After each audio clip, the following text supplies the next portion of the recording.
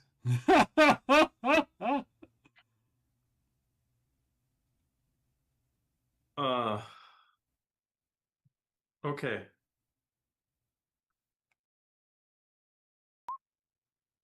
Shit. All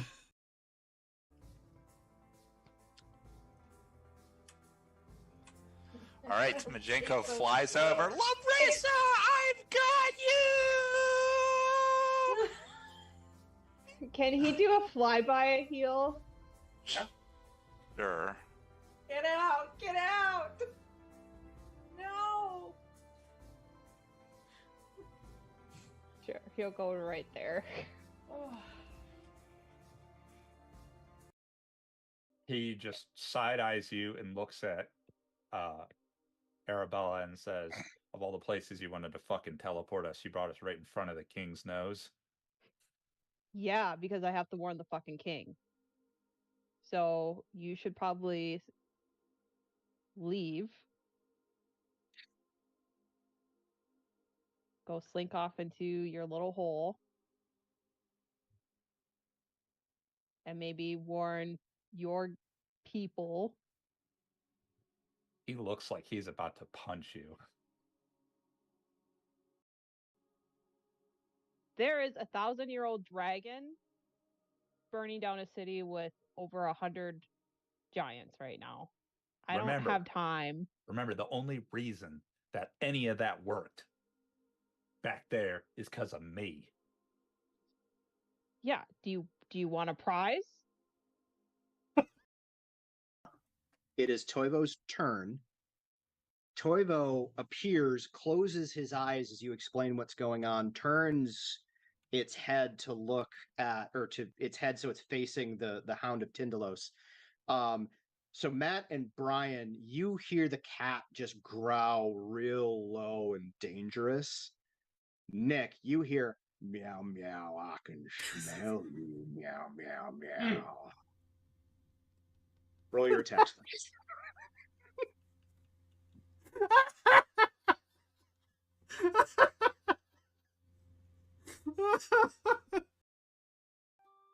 For generations, the town of Sandpoint stood as a beacon along the Varisian coast, a place of trade, of community, heroes, and resilience. But Sandpoint was no stranger to hardship.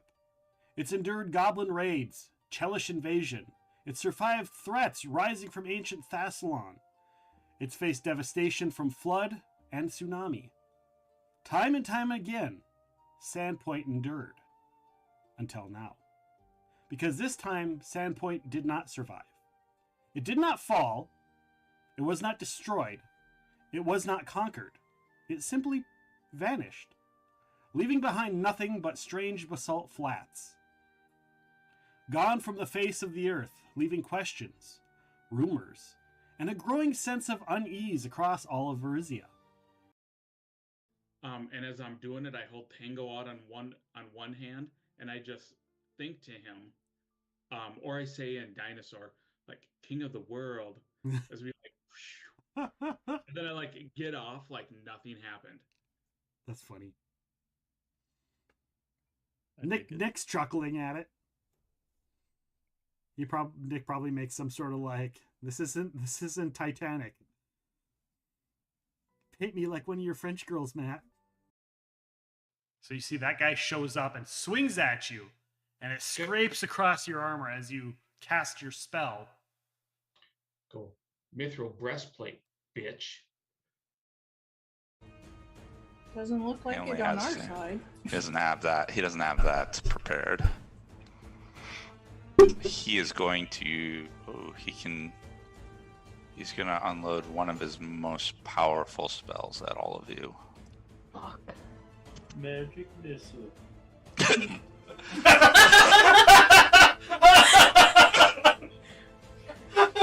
Kill. You can read that there is a contemplation about the others in the room and their responses, regardless of what his answer is. As in, he's concerned about what his response will be because of the people in the room. Yes. I kill everybody else in the room. Let's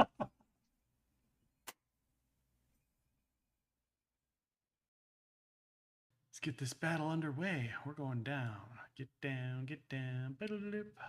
Jungle boogie. I am sorry, I am trying to be helping, but What happened to Trinia? she just disappeared. I did. We lost the kid. I am not understanding. She just got hit by one of those raisins. She disappeared. She is gone. And Arabella said I turned to stone? You were a statue. Must come back. You know what? I just give him a hug. A big chalky hug. Okay. This is not the time!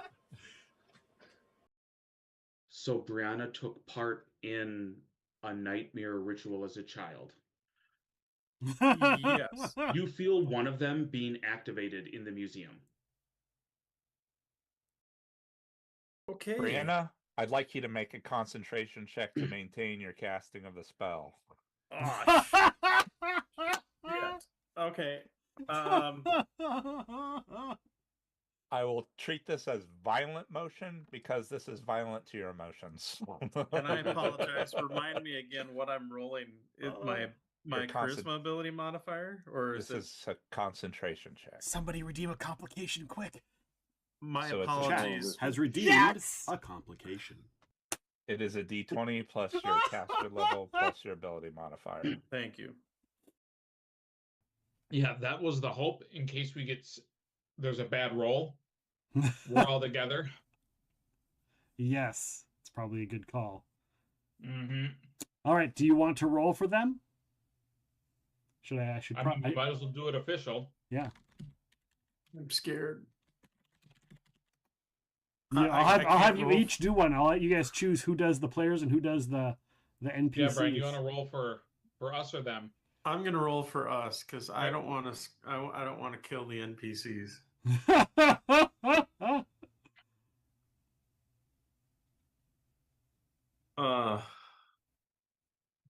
Okay.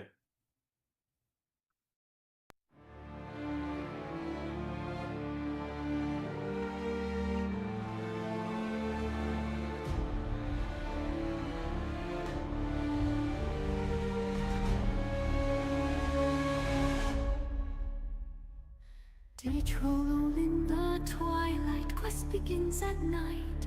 City trapped in chaos, crimson thrones lost light.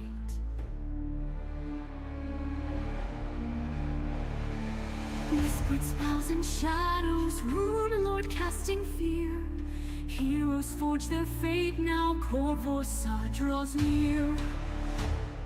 Rise up, heroes brave, face the Rune Lord's wave. In the dark we stand, Corvosa in our hands.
in shadows, Rune Lord casting fear.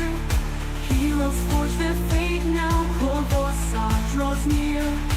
Rise up, heroes brave, face the Rune Lord's way. In the dawn we stand, Corvosa in our hands. Battles fought with valor, blades of fire and steel. Ancient runes of power, truths they now reveal. Tyrant's throne is trembling, echoes of the past. Runes of wrath are crumbling, victory at last. Echo chants of glory, legends carved in stone. Claimers of the story, city now our own.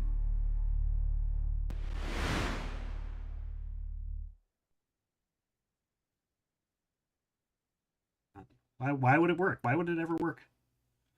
Well, come on in, everybody. Thank you for joining us in the next rendition, the next edition, the next piece, the next part of the story of the Claimers Conquest tabletop RPG set in the Pathfinder First Edition world of Galarian. This is a long-standing tabletop RPG that started long ago on the day of Epic Realms' first streaming and has gone ever since. These characters are as old as Epic Realms is. The Curse of the Crimson Throne was the first campaign with these characters. Meanwhile, off stream, the Rise of the Rune Lords campaign was being run as well. Now the two have coalesced for the Claimers Conquest. And we've taken a small hiatus, and we are now back with the Claimers Conquest, with Rachel taking over GM duties and reinforced for combat with Matt and Aubrey. Thank you all for stepping up in duties.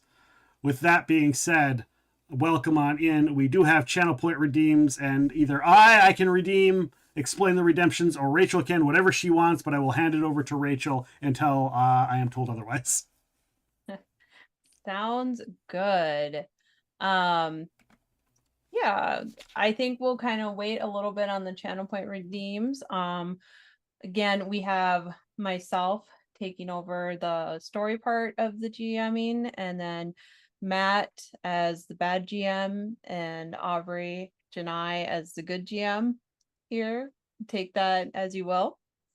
As we're gonna start a little bit of a different game into kind of playing around with some kind of mass combat rules, and then, you know, normal troop stuff. So hopefully you'll enjoy. But we'll kind of get started into the story a little bit, and then right before combat we'll kind of explain some more mechanics and about the channel point redeems. Oh yeah. So getting right into things, we revisit the prologue or the epilogue from the previous game.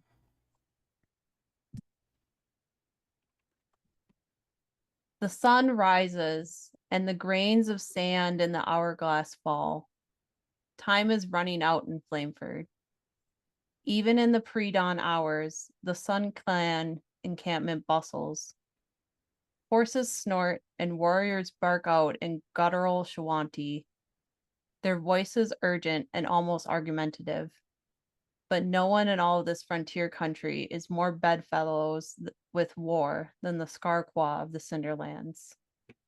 They face an enemy that modern-day Varizia can barely even fathom, an army of giant soldiers lorded over by an ancient wizard 10,000 years past.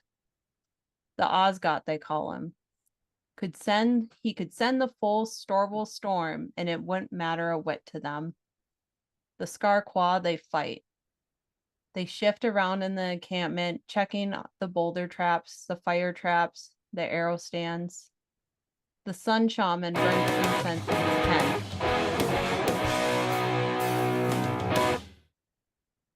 And he divines portents for the battle to come. Chieftain Radikar meets with Krojan and Kemchet, reviewing battle plans for a final time before they separate. Larissa and her mother, Burning Storm, are with the other Burn Riders, readying their horses. Even the elderly oversee a group of children stacking bundles of arrows next to the freshly lit war council fire. No one is exempt from war when Flameford is at risk. There are no free rides in the Sun Clan. A crow flies high on the dry sapphires above the blasted Badlands. She begins her descent as Flameford comes into view. Shifting just before contact, her black feathers form a cloak, and the Shawanti druid Crow Feather steps out of wild shape.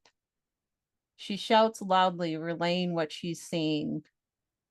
Nearby, the main army scouting regiment, the Shatter Guard, marches forward like a ponderous avalanche. Just shy of 100 giants march with uncanny discipline for their desperate types. Hill giants, stone giants, fire giants, and others. The Shatter Guard is clearly led by a tall, well-equipped giant of black-pitted skin with glowing red runes. The commander is dressed in a suit of silvery plate mail and wields a gargantuan black blade. In his shadow, a long, gaunt, and ghastly giant about half his size sulks forward. He wears a shaggy cloak made of bat hide. From under his hood, the Night Reaver peers out. Floating above but never far from Belzroth is a human man who wears a cruel crown that causes trickles of blood to run down his face. Caleb, the first apprentice to Karzug, whispers secrets to Belzroth. A large shadow casts down on the army. The shadow belongs to a fiend-blooded rock, its avian wings spread wide as its rider, and a storm giant on its back raises its lance. With one powerful beat of the rock's wings, Aravan and Cinderbike cackle thunder that roams across the plains. Crowfeather informs the group that the army should be upon them within 30 minutes.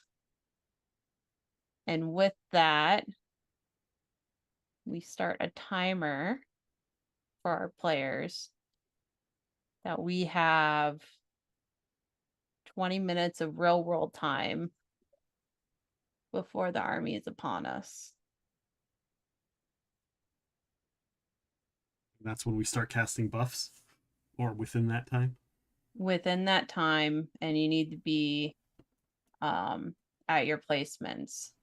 So just as a reiteration, the plan that was addressed last time was that Naveen, Brianna, Larissa, Krojan, and Chemchat were going to take 5 troops of Burn Riders to the pass to hide out from the scouting army, and then as the scouting army approaches, to flank them. You do know that you are going to be delayed with flanking them. In game terms, it'll be about 3 rounds approximately to get to the army. And it would probably,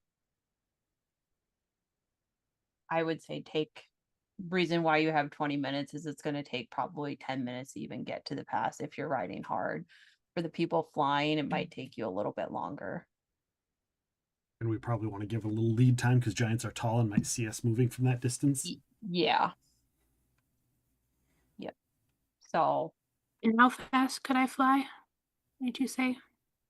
If you're flying, it's double movement. So if you're hasted, it'd be 180 and around. If you're not hasted, it's 120. But do we all hear this update? Yes. Sorry, haste is like rounds. I think it would go away in the 10 minutes, wouldn't it? Yeah. Yeah, probably. Yeah. I think it's assumed that some of those are like last minute. That's why the people down below won't get haste, except for Naveen, who has an extract that she can take when she needs. Yeah. Gotcha. Okay. I would like to ask in the mind link. Tell me more about this human. Miles.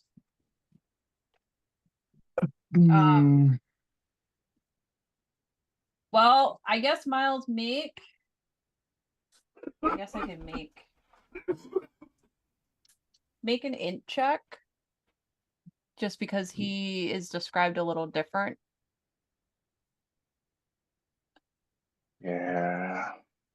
All I remember is we fought the guy. That's all I remember. I'm just not gonna have Safi roll.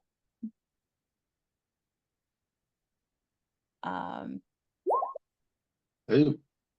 Oh, okay. It's not actually Jakarta's that rolled that, but Miles. As long as it's your int. Yeah. So Miles, you tell me what you remember, and then I will add information.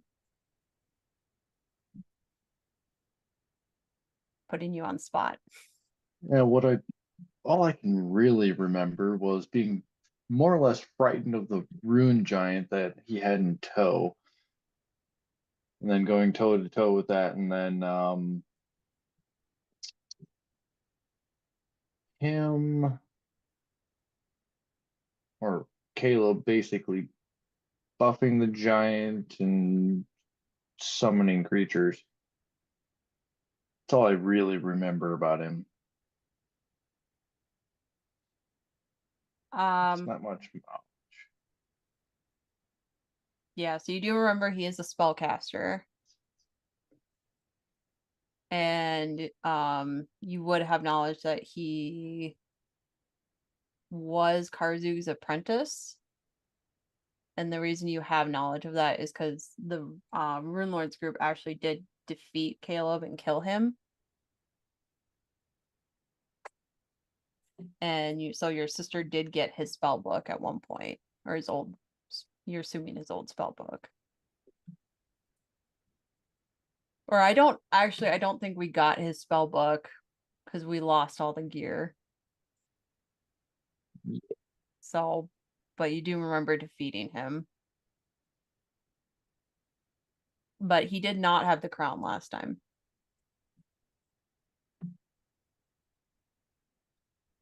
Although, again, you're getting a third party description from him about him.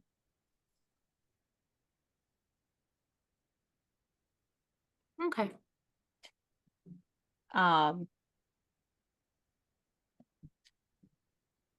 With kind of that, I'm assuming, Jeremy, you share that knowledge in the group. Yeah. I don't remember what spells he cast. I'm assuming he's a wizard, so he can change whatever he casts. At that, Arabella will pipe up and say, once he comes in the view, I can keep him busy. Cool.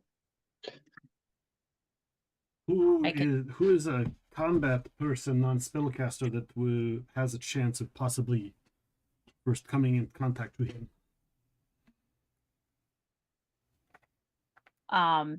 Arabella will speak up and I'm good at spell dueling with casters, and I can probably negate a lot of his magic. If he's anything like me, he's going to be very mobile.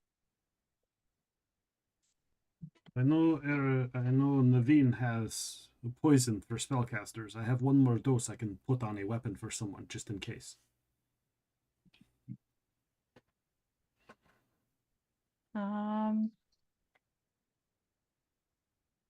Is there maybe put it on someone that's immune to poison? Hi, can't be in the game. Well, that's just been proven wrong. I apply it. I apply it on the weapon, so as long as they don't stab themselves, they'll be fine. I'm not giving the poison. I'm putting the poison on the weapon to be used.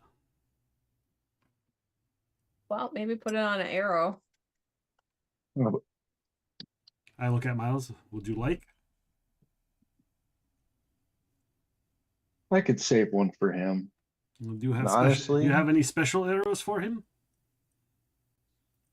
Like if you have like silver arrows or mithril arrows or magical arrows or anything like that. I have some adamantine blanched arrows still. Perfect. I will put it on there. I will apply Spell Scorch to his arrow. Don't miss. Remember, this arrow meant for spellcaster. Oh, trust me. If he is what I think he is, my bow is significantly better against him too. Yeah, excellent. And if he goes down and you don't use it, you can use on different caster. Poison should stay there. Okay. I have other poisons. If anyone wants poisons, let me know. I have lots. Yeah, powerful.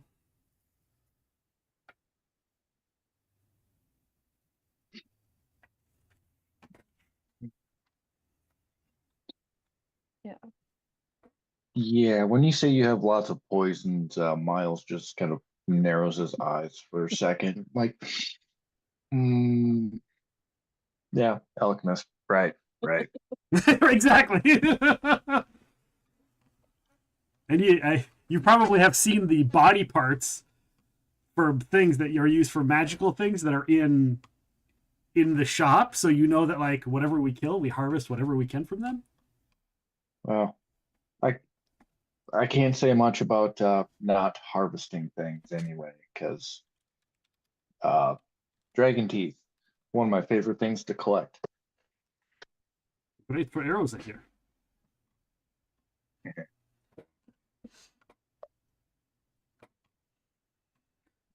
Definitely left some in the Rusty Dragon, and do any of the NPC characters being run by the guest GMs need or want any poisons on weapons?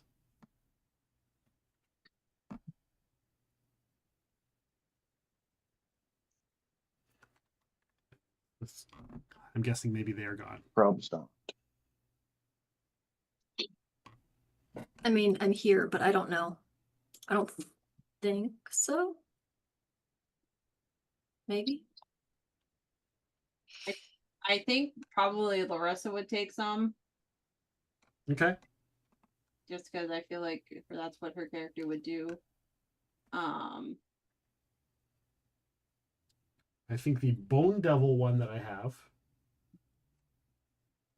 she will want. That does strength damage. Okay. Yeah.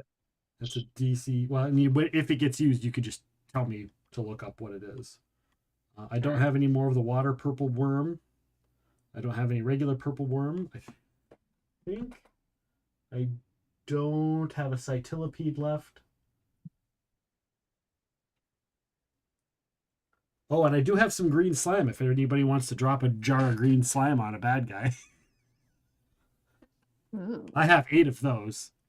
That stuff multiplies and grows fast. I think Crojan is too much of a jock to take the poison. Yeah, we snuck it on his weapons last time and didn't tell him. Yeah. Chemchep doesn't like you guys. So he'll not agree to it. For sure.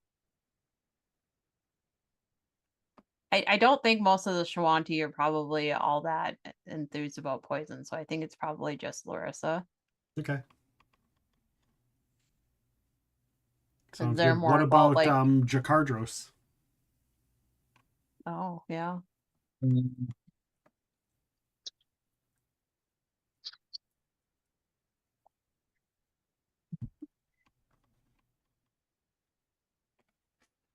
Probably freaking out more about the fact that he left Kib in town. Then I'll just take it and I'll put one on him. He gets Dragon Bile. Dragon Bile. Yep. I will put it on whatever weapon he wants. If he wants to save it for something when he thinks he might need it.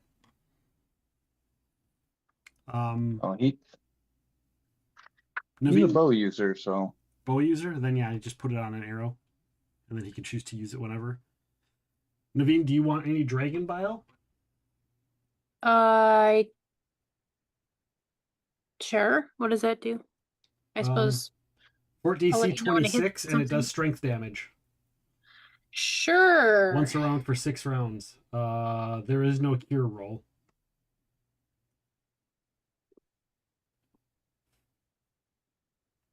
It's just automatic and flat.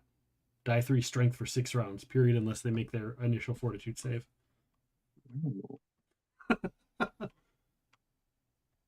Or a die 3 strength per round for 6 rounds. I have 3 total, so I give Jakardros 1, and if Naveed wants me to put them on 2 of her 30,000 weapons. Same with Larissa. I mean, I could put it on more of Larissa's weapons as well.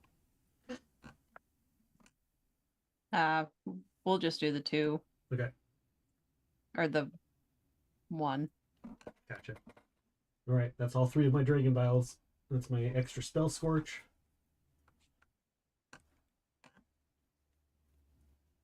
Everything else probably won't get by a giant Fortitude save, but a 26 Fortitude save is nothing to scoff at. Mm-hmm. Wow. All right. What's going on?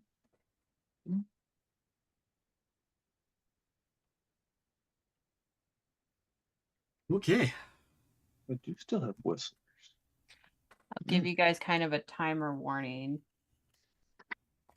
It's a little under 10 minutes left. Do you want us to actually like move figures on the map, or? No, just what if there's anything else you guys need to do. Otherwise, we can start moving figures to the pass. I think. Let's see. Yeah. And again, for Matt those or watching, Aubrey, this do you is going wanna- to be a fairly combat big game.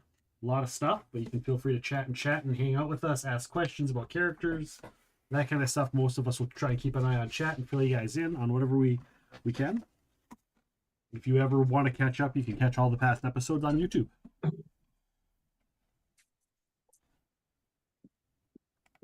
On the YouTube.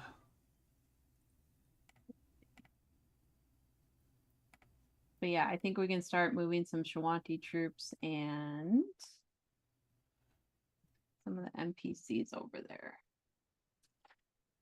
Let's do it. Do it to it. Oh my gosh.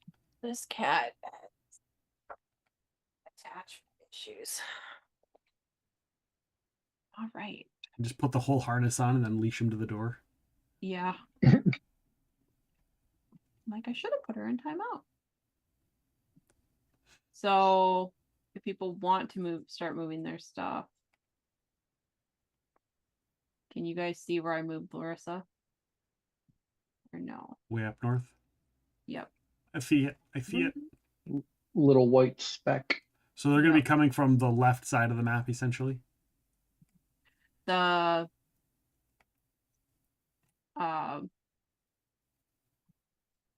giants or the NPCs in the wait? The bad guys are coming from the left-hand side. There's not another map. This is the map. Yep. Okay. Yeah. Yeah. Oh, bugger me. I want your feet.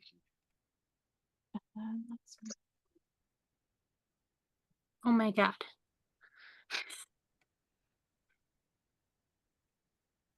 Get there eventually. Why do we keep on making an arrow? I don't understand. It just shows you where you came from. So if you're worried about counting your movement, it's a new little. It's just a new feature. Fancy new feature. I'm Did we moving have a- Petra off the map. Oh, sorry. Go ahead. I was just going to ask if we had a specified location for Ballista. Yeah, I didn't see a ballista on the thing, so I was quite curious myself. Yeah, I'm just trying to I ponder where Chloe's going. We did not have a specified location, so wherever you would like to put Chloe. if you want. Yeah, wherever you guys think would be. Yeah, I'm best. assuming she's going to be by the ballista thing, so that they can share ammo if needed. I mean, should it be near the fire so we can dip all the ends in the happy fire? Oh yeah, I forgot about the fire buff for all the arrows.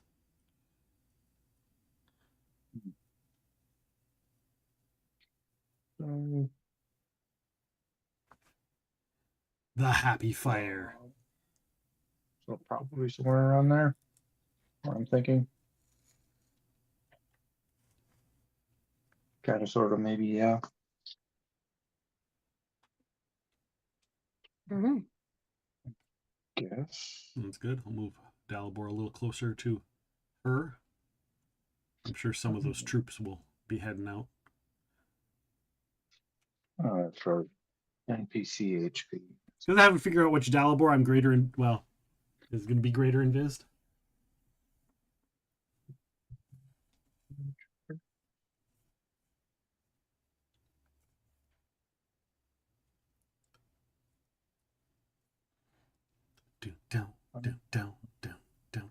Down. Guys, feel free to get your claimers, your coins, crowd control coins for the day. Your freebies, people in chat. Oh, I just made Crojan really tiny. He's not gonna like that. No, he's not. Okay. I forget. I'm gonna be over by his wife. I did mem in large person, right? That was a plan. That was a plan.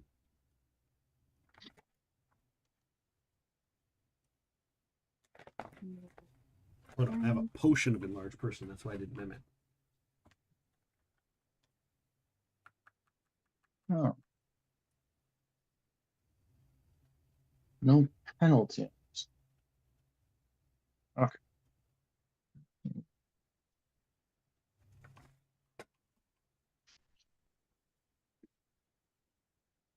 I am glad for the prep for this, though, because I realized I had, as usual, I had a couple of my stats wrong.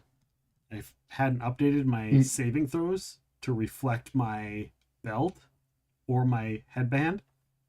So, like, my wisdom bonus going up and my dex bonus going up were not reflected in my saving throws properly. Oh, no. Yeah. Matt knows what that's like for me. For everything. Oh, yes.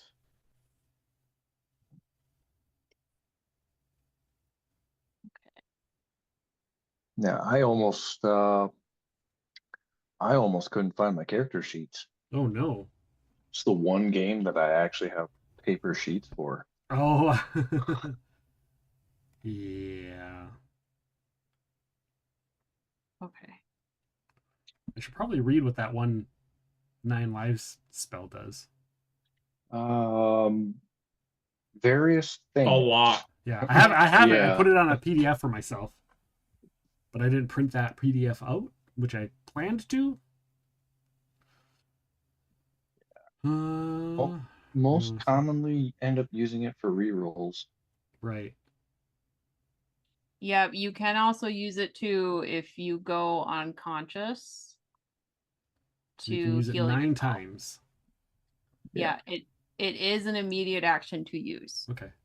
Cat's luck, fortitude. Oh, that's nice. Yeah. Rejuvenate, shake off, shimmy out, stay up. I like the stay up. Mm-hmm.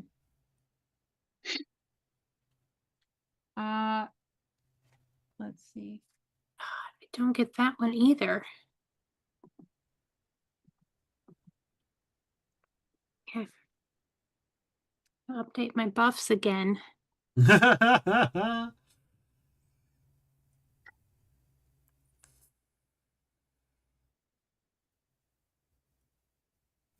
Oh shit! I have one more.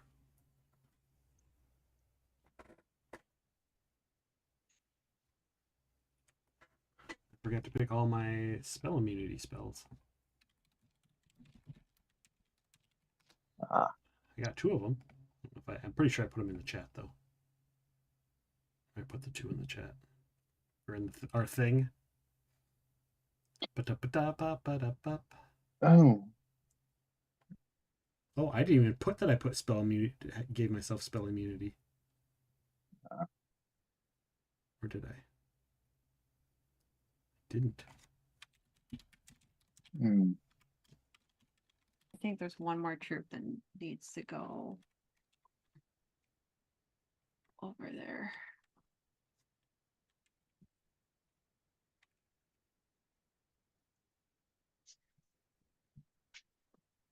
Dalabork, yes. not Dalabork.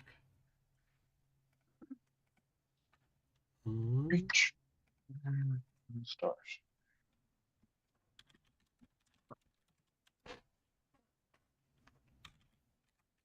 I have sniper dog. Right? Yes, I do.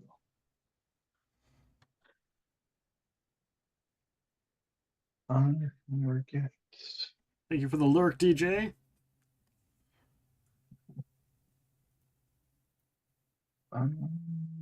Base. Distance. All right, does that look right to players? So we have 1, 2, 3, 4 Schwanti troops. I think we were just gonna have 3 up here, and then so I think I need to put 1 more troop. I get. Is VP. Wait. Wrong character. VP. How do you not have VP already, Deathstroker? You got it now. There we go. Okay.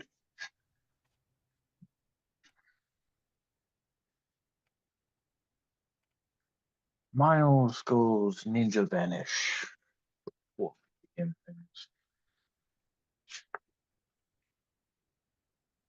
Boom. Done. Refresh, DJ. All right. Is everybody moved or in position?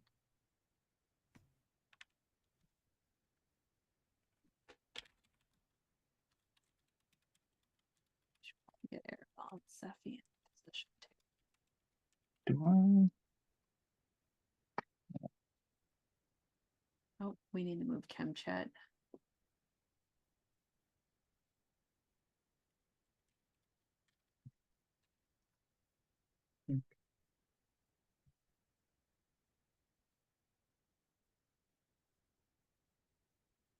Okay.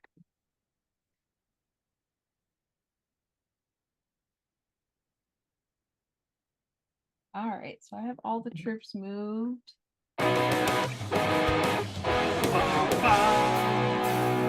Bump.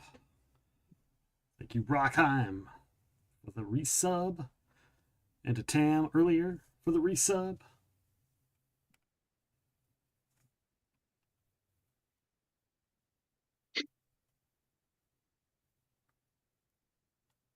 All right.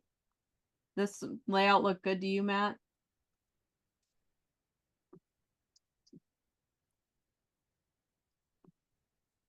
Oh, yeah, I forgot I was muted. Okay.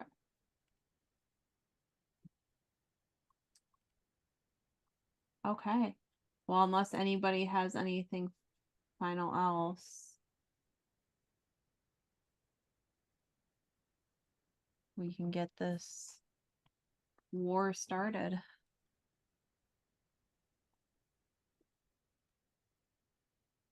Let me get to my... Okay. So, part 2. Let me just, I'm going to adjust my volume.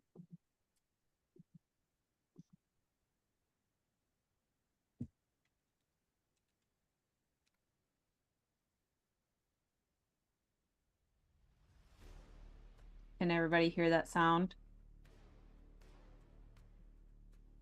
Yep. Really quiet for me, but that's okay. Yeah.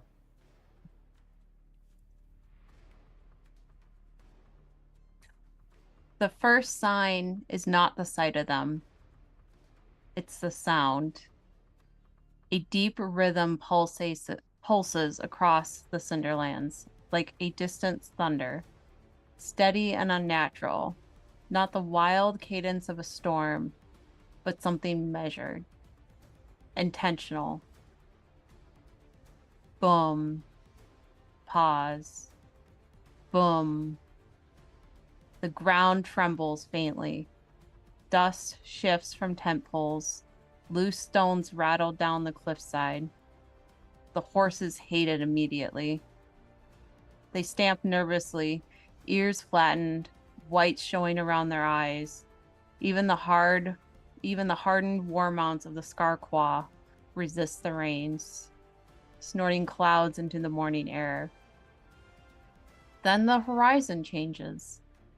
At first, it seems like a heat distortion, a wavering line against the blasted badlands.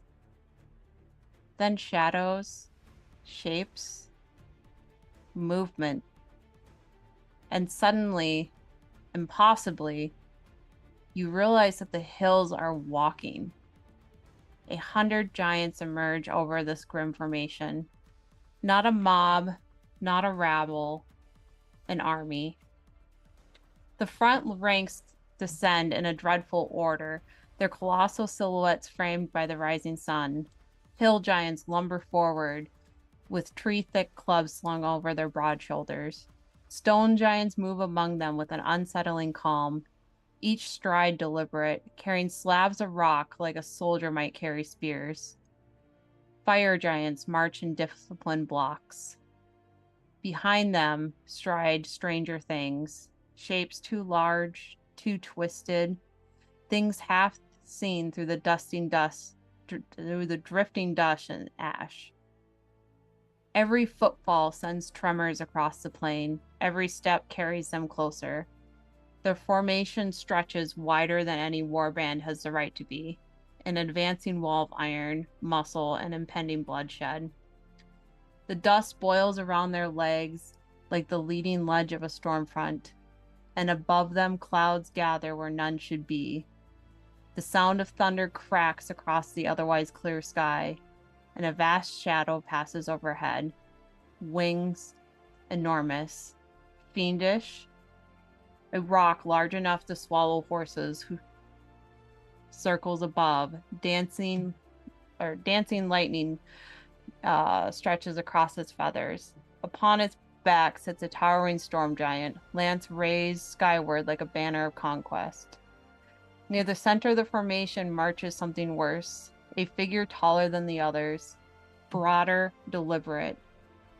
His skin is black and pitted like volcanic glass, carved through the glowing crimson runes that pulse faintly through the morning haze. He does not shout, he does not posture. Commander Vezra simply walks at the head of the Shatter Guard with a certainty that something that is never known defeat. At his side skulks a thin, ghastly giant wrapped in ragged bad hide, long fingers flexing like hooked talons as pale eyes scan the cliffs above. And just floating overhead, a man, human, small against the immensity around him, yet somehow more unsettling than the giants themselves. Blood trails down his brow beneath a cruel crown as he whispers into Velof's ear. No scout exaggeration, no rumor, no drunken story told around campfires. This is the first introduction of the Rune Lord's conquest, and he has had centuries to plan. The trembles on the ground come to a halt as clouds of dust and dirt roll forward along the ground, still echoing the approach. A pause. An eerie stillness, the calm before the storm unleashes itself. The advancing force is still too far away for engagement. Those at camp wonder perhaps if a messenger will be sent, a demand for surrender from the scouting party. Another moment passed before a loud screeching is heard far above, out of reach of their arrows hidden in the clouds and from the spells. Arovan and Cindervike do a high pass over Flameford and the ridge before flying back to the army. In the end, there are no rules of engagements enacted, no call to surrender, to parlay. Flameford isn't a stronghold to be conquered, nor is it an attempt to sway sides. For this scouting party, this isn't a battle. This is an extermination. And with that, we will go over some game mechanic rules. So channel points. Our players will need them. We have, and Nick, correct me on the naming convention. So we have heals. Yes. So with the heals, they're a little bit more powerful than the normal D6. It'll be Sephi casting either a mass heal spell or heal spell or channel. It'll kind of be at my discretion. And how it'll work, it'll be like Sephi's immediate action when she's using that. So she will still have an initiative, but she will be taking an immediate action. And then on her turn, she will either use just like a movement or a quickened action, or if she has a quickened spell that she can use. And I believe we also have a helpful spell reward too. That can either be used for my two characters, Sephi or Arabella. So it gives a chance for Arabella to potentially cast a spell that will help the party. And that is magical aid. Magical aid, thank you. And again, that'll work the same way. It'll be an immediate action or a quickened action on their actions. It is a little bit limited, so Arabella and Sephi are at the camp. So whoever is purchasing this aid wants it at another location, it just might be a delay because they will have to move there. And there's a limit of 3 redemptions per user per stream. Yep. Because we have limited resources. And it's powerful as hell. Yep. If you want to screw the players over, we have a rocks fall where a rock volley will hit. Right now it'll be the main camp, but then when the other side engages, you can pick either side. We also have everyone's favorite spawn a bad guy, which that you will see what happens. And that one is also restricted to 1 per person per stream. Yeah. Right, per person per stream, or did you want 1 per stream? Right, just 1 per person per stream. Per person per stream. That way I we got don't it. get. Nailed it. Don't wait. We don't want any Steven the Shark spamming us. Our players are gonna have enough problems. I don't know. Maybe next game we'll add more, but for now. Yeah. So the goal of this is obviously winning would be great. It would be very difficult. So the goal of this is survival and to survive with as many resources as possible. Janai, are you back to explain the spirit stuff? Otherwise I can. Take that as a no. Nope. Okay. I'll go check on her quick if you want me to. Sure. I'll start explaining it. Okay. So basically we have the Shawanti spirit track. So based on our players' actions from the previous game, the Shawanti spirit is currently at a 7, which is called Resolute. The goal of our game is to get the Shawanti spirit to an optimal, optimal is 4, but depending on how the battle goes, is the spirit mechanic will either go up or down. You do not want it to go too high, nor do you want it to go down. Think of the spirit going high as somebody being in bloodlust and wanting to fight to the death, and spirit track being down to 0 is depressed, failure, fleeing, no hope for the future. There's also potential generational consequences and consequences for the players as well. So with that in mind, things that happen in the battle can affect the spirit track, and our players also have ways that they can affect the track as well. Let's see, do you have the cheat sheet up? So you can see ways that the spirit increases. So like an enemy troop slain by a PC increases spirit by 1. A Shawanti troop is slain and no command roll is attempted to save them. You increase it by 1. So kind of like in Call of Cthulhu, both good and bad things can increase and decrease spirit. Because again, we're trying to get to that optimal like 4 area. I think 3 is also an okay area to be at too. Yeah, neutral. 4 is success. So a tool that the players can use is called a command roll. And there's this cheat sheet and a handout that I made for the command roll. The command roll is basically like in mass combat, you have a leadership role and a player will make a leadership check. It's your character level plus your charisma modifier plus your reputation modifiers. So when you're making this roll, kind of look at the reputation modifiers. If you make an argument, like for example, everybody in Crimson Throne that's a Narwest gets the Great Renown modifier already. And then if you have like, if you're known for fairness and generosity, or like if Arabella was making this for an example, she would get the Great Renown, but she would also probably get the aloofness as well, which would be a -1 to that +2. So then she would only get a +1. If a player successfully makes a command roll against an allied unit, they can dictate that unit's tactics for the next round. A player can use a command roll to invigorate a routing troop's resolve. So if a troop is damaged so much that they want to flee, you can make a command roll to make them regroup.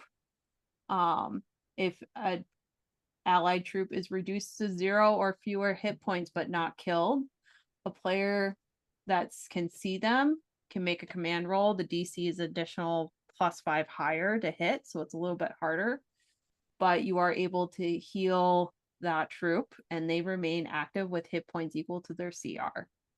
So that's key. It's a way that players without using spells can heal troops and get them to regroup. To use a command roll is your standard action. Okay. So keep in mind that it might be better for some of your turns instead of casting a spell or making an attack to take on the command rolls as well.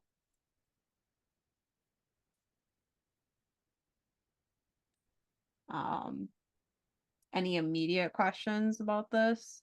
It'll kind of be easier and as we're playing and we kind of see the mechanic work.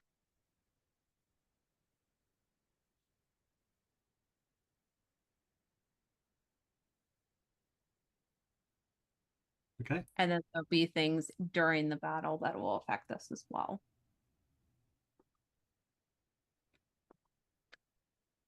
Otherwise, it's time for Soul to Die. Yep. And okay, no final questions. So GG's, we everyone. are Good game. Yeah, we're officially in a niche. So Naveen, you are first, followed by Miles. There are no bad guys on the field. Nope. And you've got to wait to flank anyhow, right? Mm-hmm. Yeah. But we can hear them and we know they'll be here shortly. Yep. So I will activate my greater invisibility. Sounds good. Are all the potential flanking troops hidden in some way? Or it's like, from where the giants are at, they can just look over there and go like, look, there's a bunch of guys over there. They are hidden. Okay. So they're kind of in like an overpass area. Technically, so where they're at on the map, they're technically further away than what's there. Yeah. We just didn't want to do like 2 or 3 maps. Yeah. So. Okay. Next round in Inish is Miles.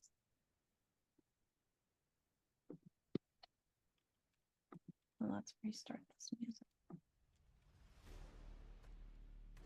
Yeah, Miles is. He's just going to kind of hover above the camp and ready to shoot as soon as they're within range, but he is invisible. Okay. And Miles is ready. For Sephi, Blessing of Fervor goes off. So now the Blessing of Fervor buff is active.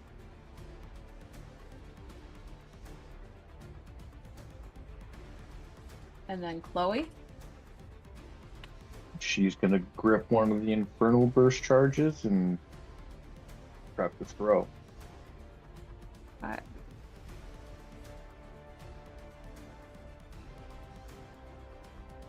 And Harry. Harry is probably just going to situate himself. Trojan went down below, right? Correct. Harry will probably hang out with the 2 archers. Okay. Because if melee comes up, he probably feels like he has to defend because he doesn't really know what he's gonna be doing as far as melee goes. Oh, but there is a troop of soldiers up here, right? Yes. Yeah. Yeah. And there are burn riders up here as well. Yeah, he'll hang out with a group of soldiers because he's a soldier.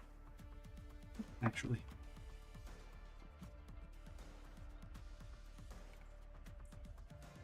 Okay. All right. Next is the Sun Shaman. He's gonna get into position. When Aubrey gets back online, I think what his first thing was gonna do was get ready to cast Wall of Stone for like a barricade. Okay.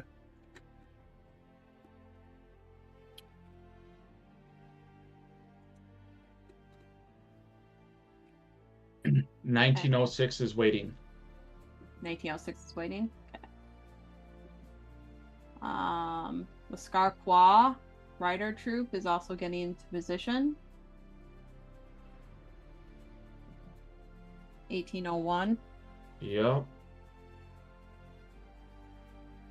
Give me 1 second, because in order to make them appear, I got to do a couple of things. They now appear.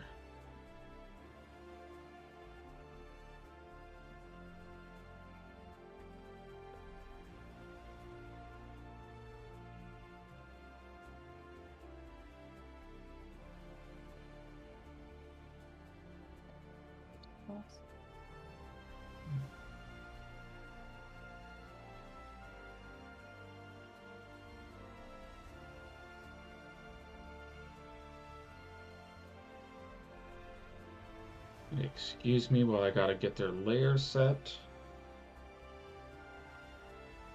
They didn't all move correctly.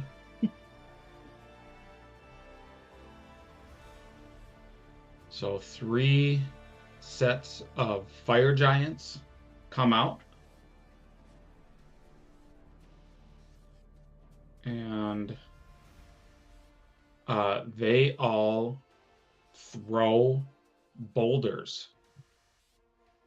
Their boulders explode, or they have a 40-foot burst, a radius burst. So they are going to hit this group with 1 burst.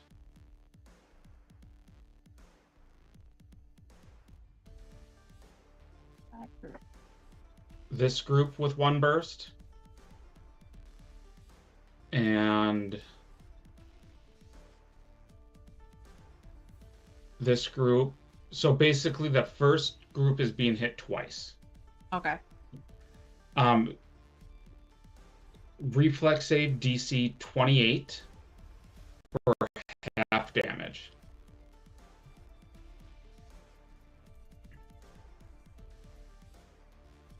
So everybody on where's my arrow? Yeah. Everybody on this side of the map needs to make 2 reflex saves.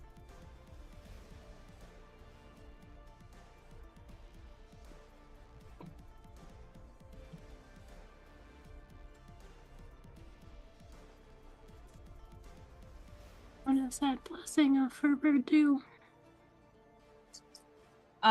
You pick a different option. So basically there's 4 different options you can pick. It can be +2 to AC, reflex saves, and to hit, an extra attack, extra 30 feet of movement, or you can modify a 2nd level spell or lower.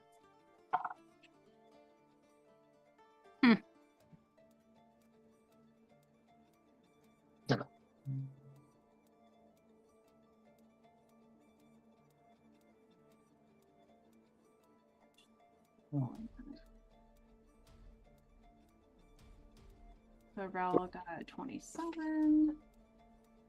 For those of you that make the DC 28, or for those of you that fail, it's 40 points of bludgeoning and 5 points of fire.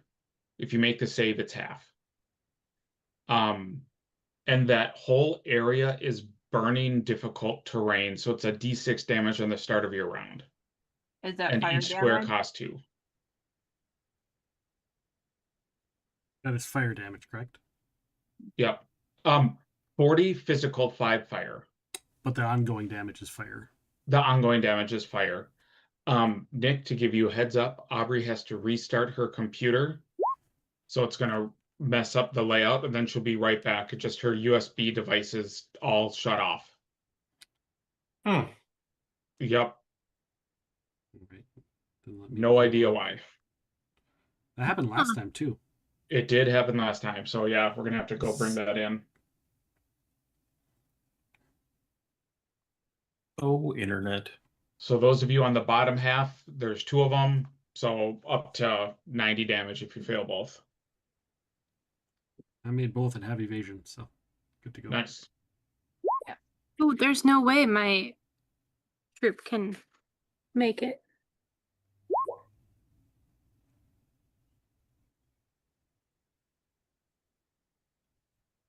And you can use command actions on your own troop, too.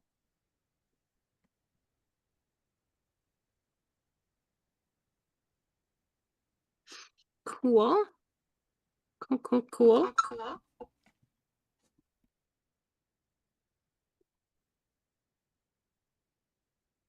And then, is anybody with readied actions? I don't know if you're within range yet. They are 300-ish away.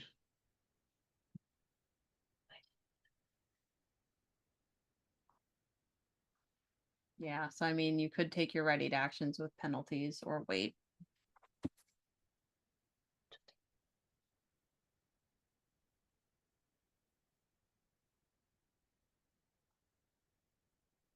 Let me do the Sklar-Quah.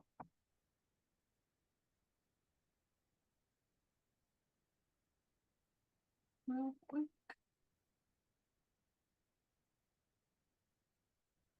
I'm not over there.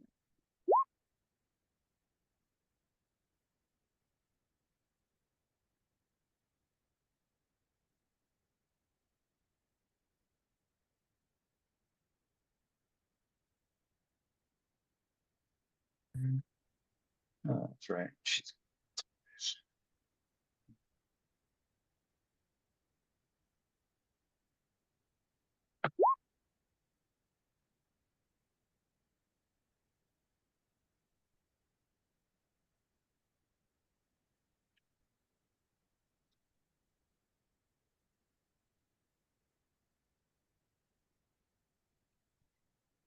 roll 20 irritates. Okay.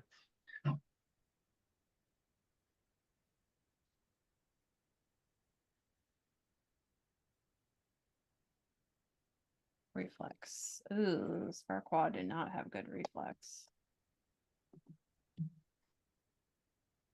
Yeah. Do you want me to roll a bunch, Rach, or are you just going to do like one roll for a couple groups? I'm just gonna do 2 rolls for the two groups getting hit.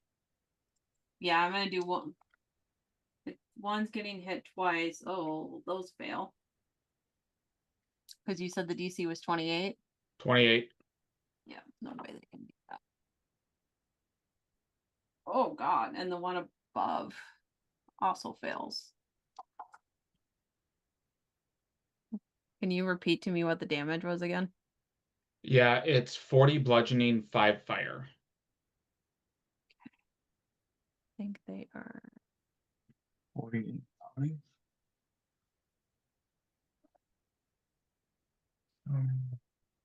And if they failed all of them, or well, they failed twice. 90 damage total. Okay, they're still up.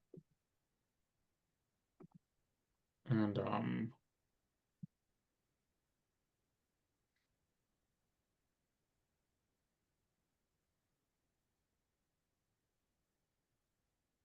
everything in red is rough, or orange is rough terrain. And burning.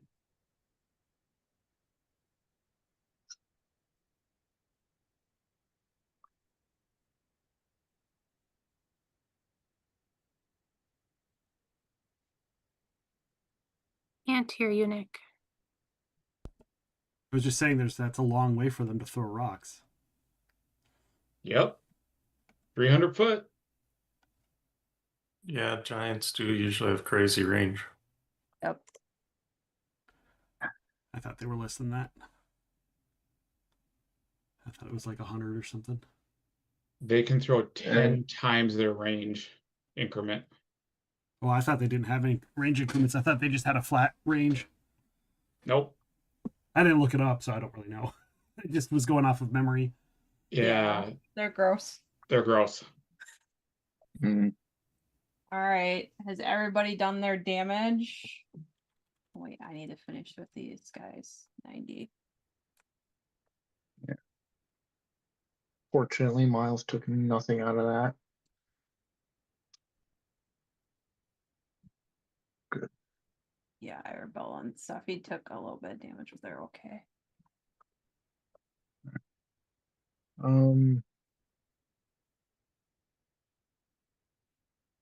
Yeah, Miles was readied. So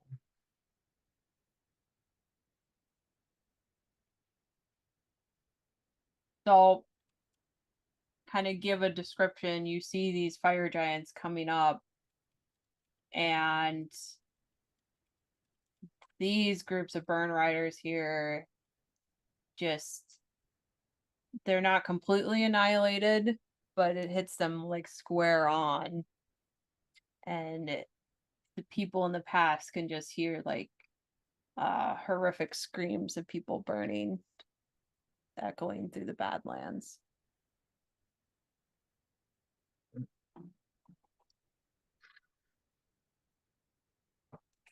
yes. All right. Miles is angry Hmm. and was readied. You gonna take your ready to action? Yep. But Nope.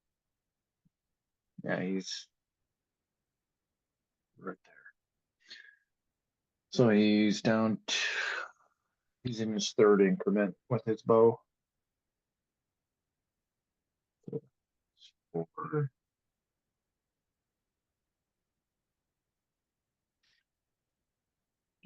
Do. Yeah, all that. Need to give Cleo some monk level so she can start catching some of these boulders and throwing them back. Yeah.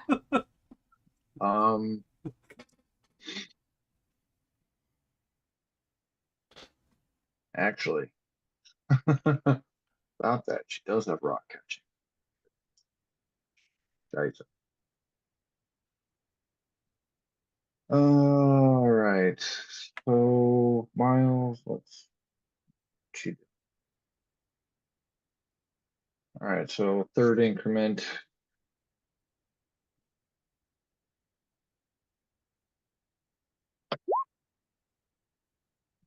Yeah. 39 on as he unleashes a whistling arrow. 39 hits.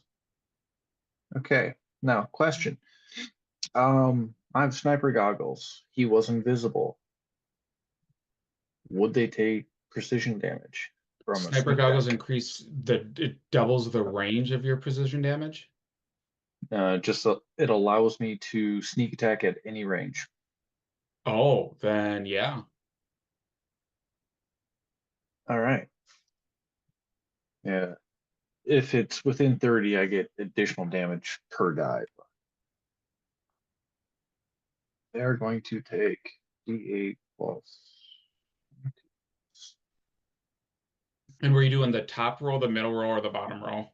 Middle. Okay. Did I not just have? That's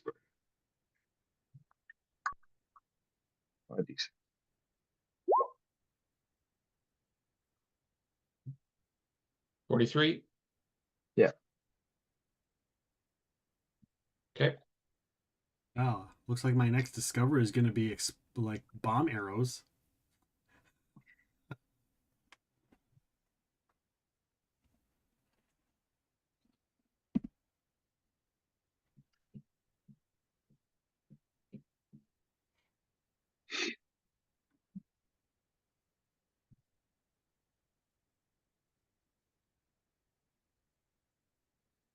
You only get one attack?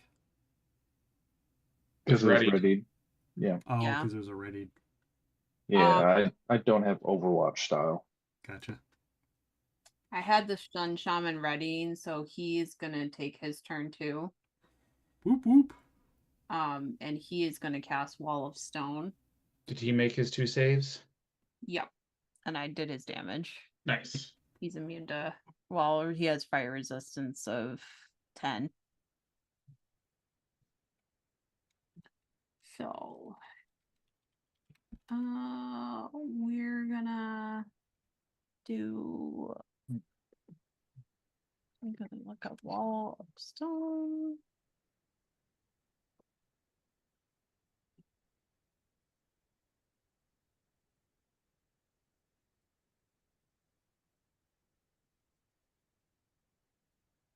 Do it, lady. You know? Yeah. 5 foot square level. And he is level 14, so 150 feet.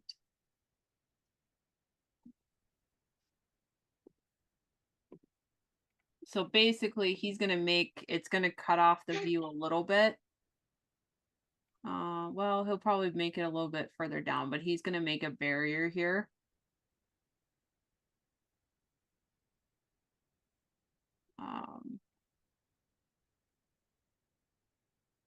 Actually, he has 100. Does it have to be 140 feet long? He's what level? He's level 14.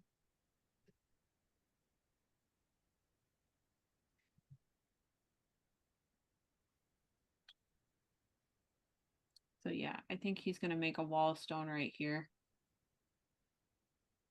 So that way we have cover. Plus 2 or 4 to saves is plus 2 or 4 to saves. Yeah. I think that's about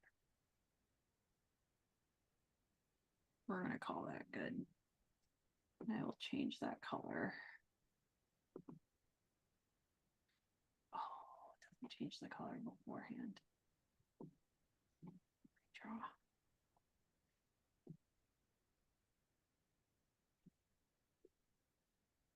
Ding, ding, ding. There. So that black box is the wall of stone. Except it just kind of, it's going to curve a little bit there. But you guys get the idea.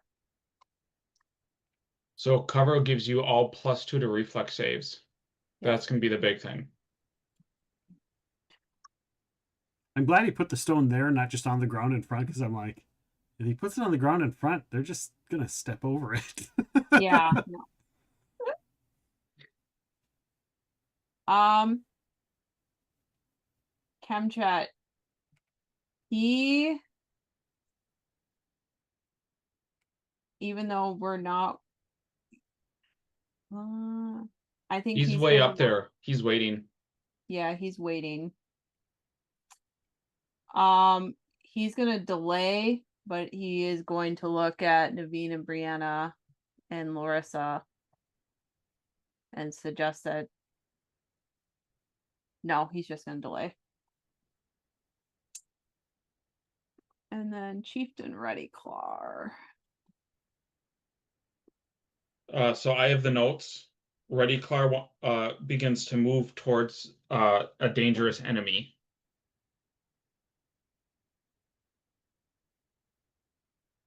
So I think he's just gonna move.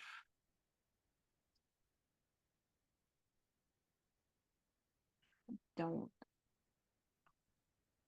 Is he on the ground or is he up top? He's up top though. That's the problem. Yeah.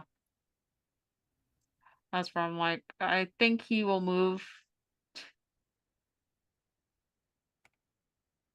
closer to the wall. No, he's gonna stay by the fire.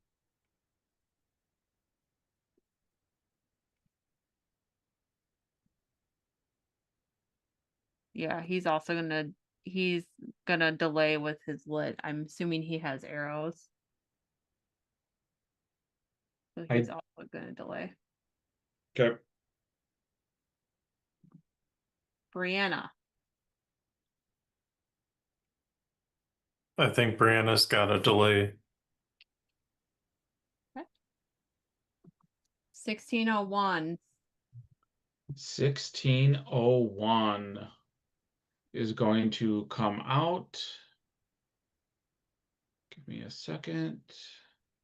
Oh, I guess reminder for people delaying, they can take command roles that are players.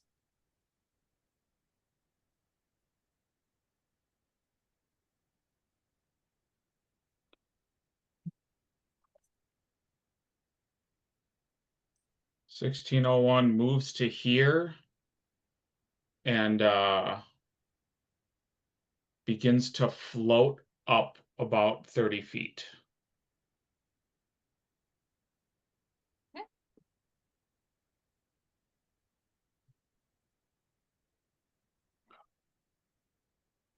And that's what he does. Okay. 1509 is our good friend Caleb. I can pull him over.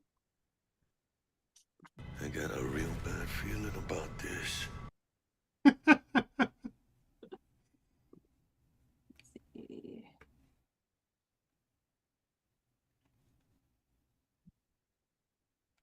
Matt, to bring this from the token layer, I do place party. Sorry, what was that? For bringing Caleb to the actual like player level. Oh, so go into the GM. Well, here, I'll just do this for you, just Okay. to make it easier. And then you can copy them. Cool. And then move them on. Can we get a Shift Z on that, Matt? Yes, you can. Do you want the person I brought off and then the new person? Yeah. Oh, I only see one. Oh, yuck. And then, is that person coming out? Yes. Oh, I don't see either of them. Okay. Oh, that's an interesting crown. Yep. And what about the one that's on the map? Is this one here? Yeah. Yeah, that one.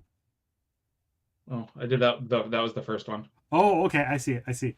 It looked different. It looked in the miniature. It looks like the chest is a face, and it looked like the head was like a witch's hat. Oh, And when that I makes zoomed sense. out as I am, and I'm like, it looks like a witch or something like a vampire to D. And now I see how I got that. Okay. So Caleb appears next to him and begins casting. In the mind link to Miles, is that the caster? Well, to everybody. He confirms. To everybody, Arabella and to Miles, is that the caster that we were talking about, the human caster? Yarp. And the big boy there is our Rune Giant. Okay. So we got one of the heavy hitters on the map already. Yep. I suppose they got no reason to hide in the back. Like, this isn't anything to them. I don't know. I don't think, Matt, you tell me if I should make people roll perception checks for distance, but I think everybody can roll a spellcraft check. Because of the 300-foot distance, it's a base DC perception 30 to see him. Okay. So I'd say they'd have to make the 30 in order to do a spellcraft. So And those behind the wall can't make the roll. Yeah. So, and those 700 away can't make the roll because that's a base DC 70. I mean, they could. I just don't know if anybody has that level of perception. Jeremy might. And Jeremy might have Miles that can't make that. Naveen maybe. Yeah. Miles can make a 60, not a 70. Yeah, so if you flew up, Chloe. Yeah, just the distance. might be That's able the to distance see- in the wall of stone is kind of messing up the perceptions. Yeah. Okay. Now, Miles was hovering, but just like 5-10 feet. So then with the notes, something comes out, I believe, on this round. It comes out next round because it takes Next the full round to do it. Got it. Okay. That's good. All right. So Arabella. Well, we probably still need the haste and the perfect placement. No. So quicken haste and quicken perfect placement. Then Arabella is going to leave the area.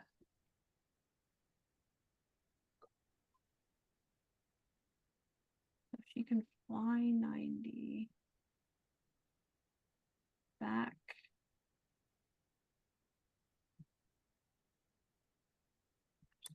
"35 feet up in the air." No, actually, no. She will just fly back. Okay. Arabelle is done.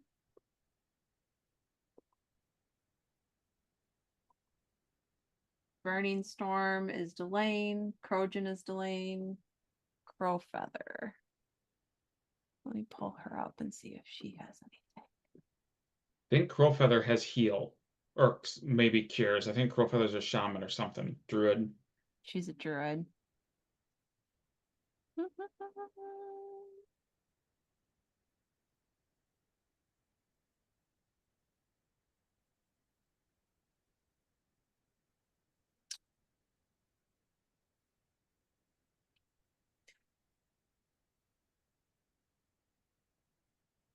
She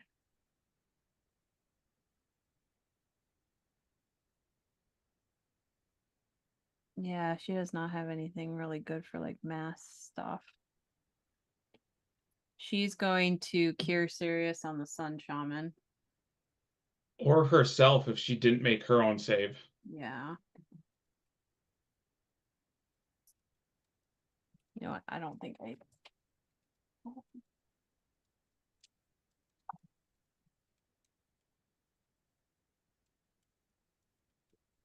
Honestly, she's going to cure Sirius on herself.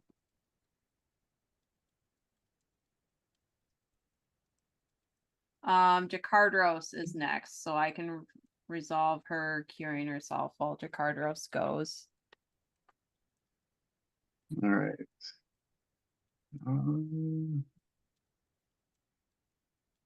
Yeah, he's just going to fly to the top of the wall at the northern end and take a single shot. Good. And he's going to shoot at the same troop that Miles did earlier. Assuming that's a troop.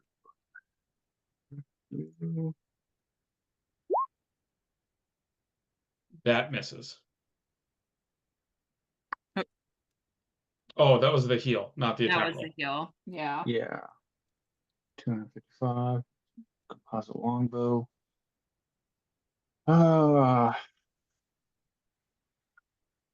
Um, since it is a single shot.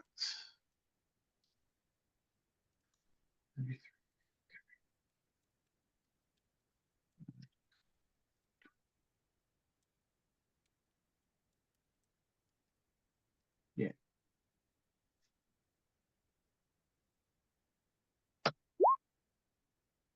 That hits. Okay. All giants. So D8 plus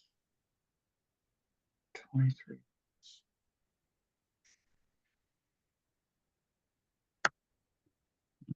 36.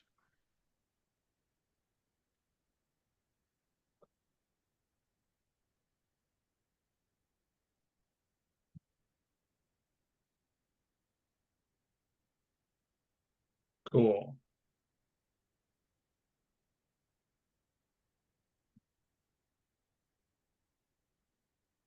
Is that his turn? Okay. That's him?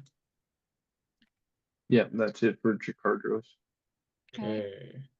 10-4. Dal Warrior on deck.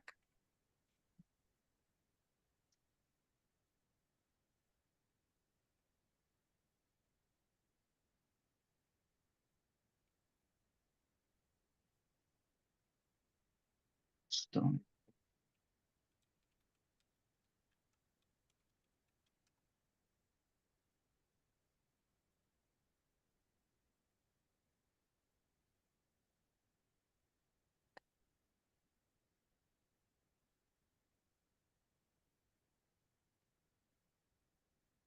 Oh no, he's way back there.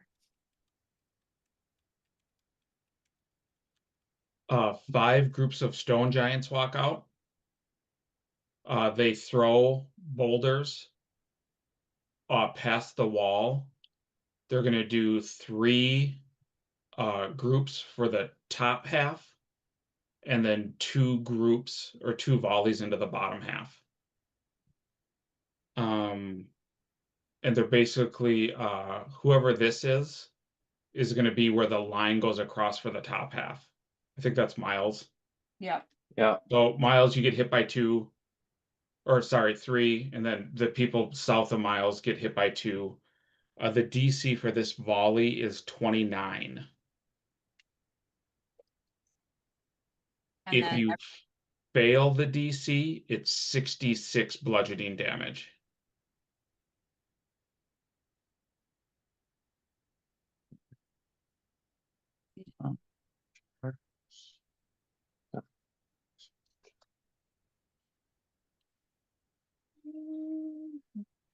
what's the radius on that? 360 feet, No, for like the impact of the stone. 40 foot.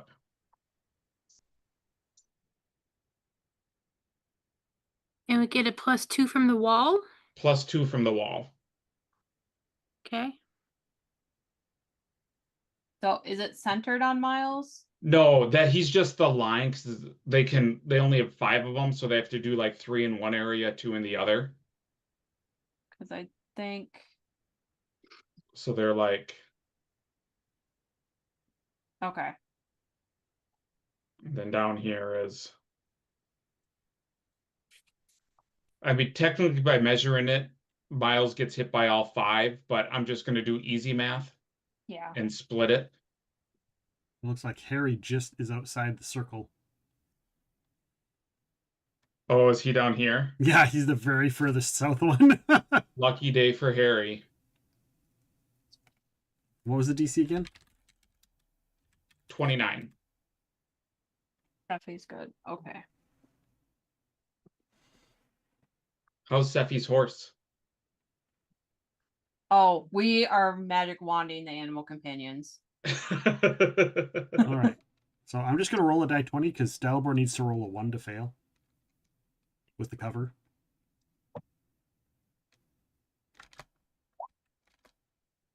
That's the North Dalibor.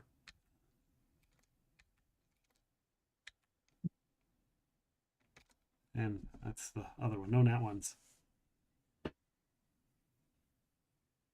Cerise and all the Corvosan guards are dead. Oh shit. Cerise would have 9 lives. Oh, yeah. And then she's not dead.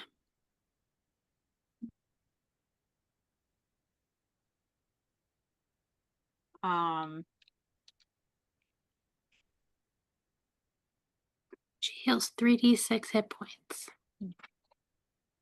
Yeah. It at least keeps her up. And then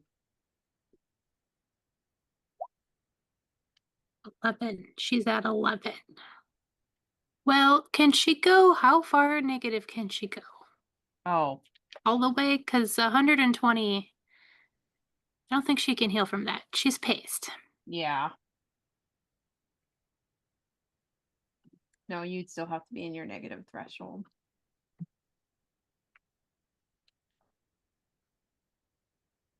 Yeah, she's 124 negative. So no. All right.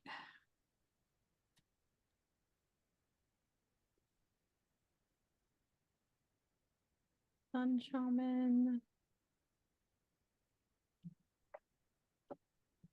2.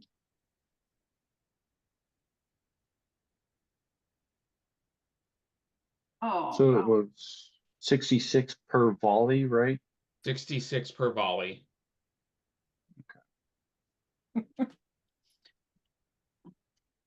Sun Shaman might. He did not. Or Aubrey, are you, you're not rolling for anybody right yet for saves? Not yet. Okay. I did not But see I that Aubrey was, can. I did not see that Aubrey was back. Yes, I am back. I did message you. Oh. There's a lot going on. Just say it on chat, on voice. I didn't want to interrupt anything because this was already a mess. Okay, I need to roll reflex saves. Yep. Got it. Yep, 3 for all of your people. These Or are for the riders. 3 for the riders north of that green dot. 2 for the ones south of the green dot. DC 29. If they fail, they take 66 damage. If they succeed, it's 33. Well, the ones to the north got a nat 1.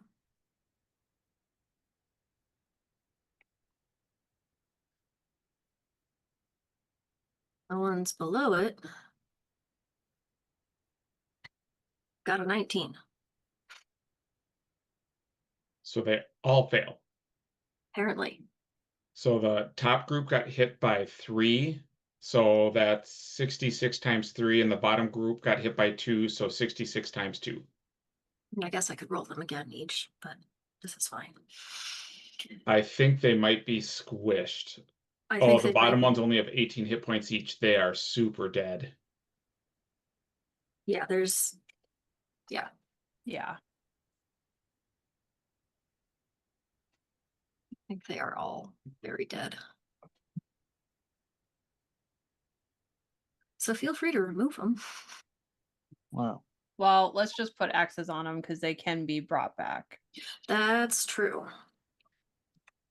Yeah. Okay. Sounds like a miracle. It's not activated yet. Yeah. It's a command roll that you players could take as an action on your turn. Yep. You're not dead. Get back in there. Pretty much.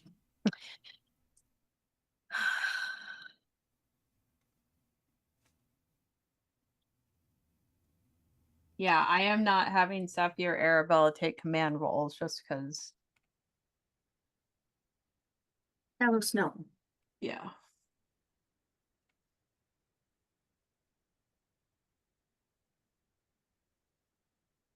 Two.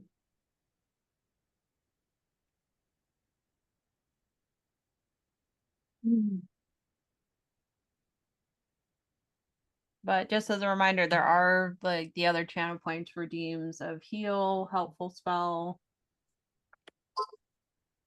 spawn more bad guys, more rocks.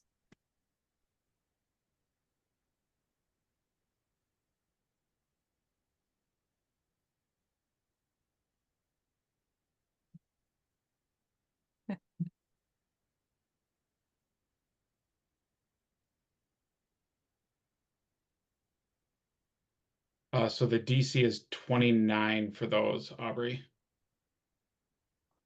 So Sun Shaman made 2 of the 3. So like 130 damage to Sun Shaman. Gone. But like I said, don't delete anybody because Nick has mentioned that there is a miracle redeem that will be Yep. activated at some point. I can't put an X on the troop down at the bottom just north of Harry. For some reason, the way they're placed, I can't do that for them. Okay. Ready, Clar failed all 3. How many hit points does Ready Clar have? Not enough. Okay. Like, well, maybe he is a barbarian. Have a 200?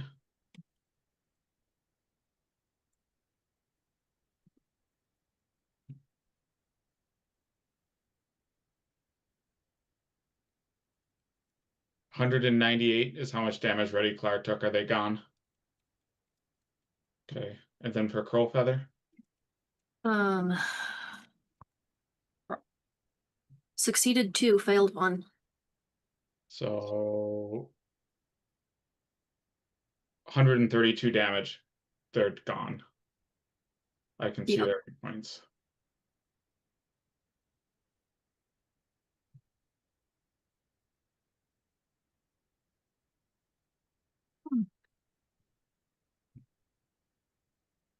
Oh, the one Shawanti guy that I forgot to move to the front that Sephi resurrected is still alive because he's all the way in the back.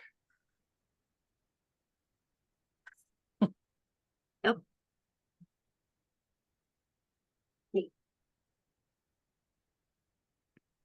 He's sitting there shell shocked. Yeah, basically. And then your 4 at the top, did they make their saves, Aubrey? For their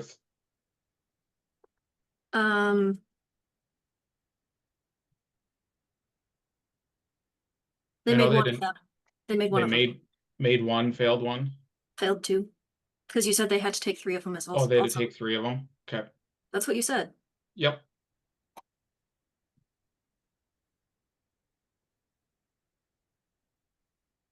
Well, the south ones only took 2. The south ones took 2. They only had 18 hit points though. Yeah, because they got rocked before. Yeah. Well, just in case, like the Sun Shaman or something was on the Oh. 7th. Yeah. No, the Sun Shaman failed. Enough of Both of them. Okay, cool, awesome.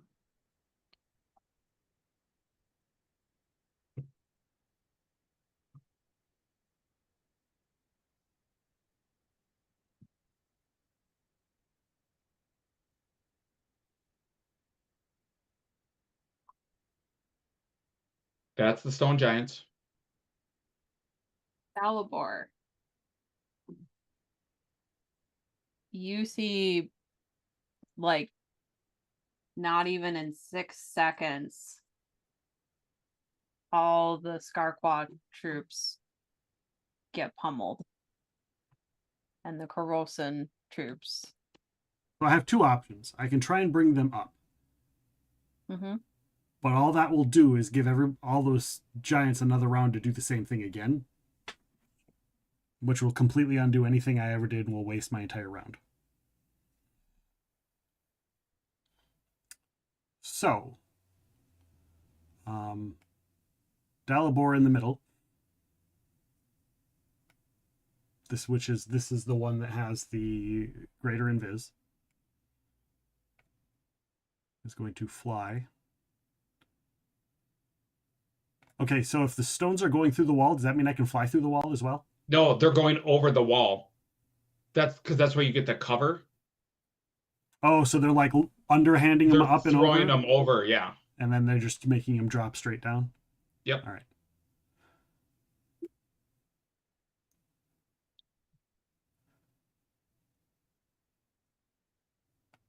So 50.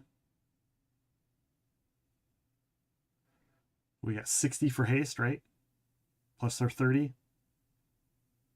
6. Well, so your fly speed is 60 with mass fly.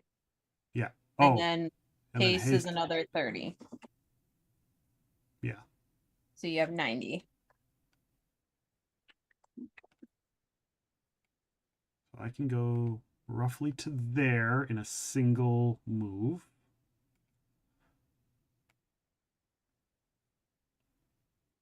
Which still puts them just out of range.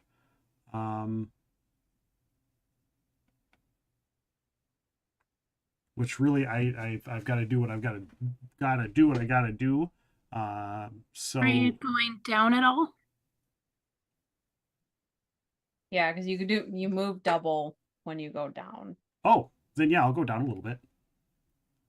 Because we're super high up, right? Because they're still gonna have to climb the cliff.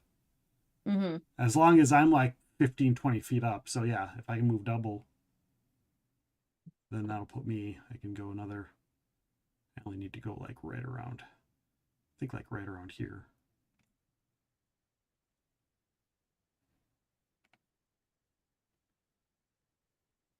Except for I don't want to go right around there because that big bad guy can probably see me. Because I'm pretty sure we discovered that he can see shit. All right. So that puts me there. I can still make 1 attack. I'm going to strafe bomb and smoke bomb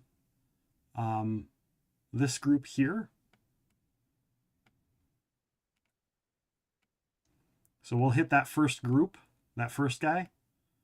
And then it's a strafe bomb. So it's going to be, it'll cover this whole area. So anything behind this is going to be smoked. So anything behind that won't be able to see us. And the initial guys will take damage. And then with the strafe bomb, it's not going to hit any of the other ones, but it'll still cover it in smoke. So that at least 4 of those troops won't have an easy time just chucking a shit ton of boulders. I'm going to do gray for smoke. And granted, they might just walk through it, but they don't know how thick it is. You know, they don't know anything. And I think the ones in front are not fire giants, correct? Correct. They are stone giants.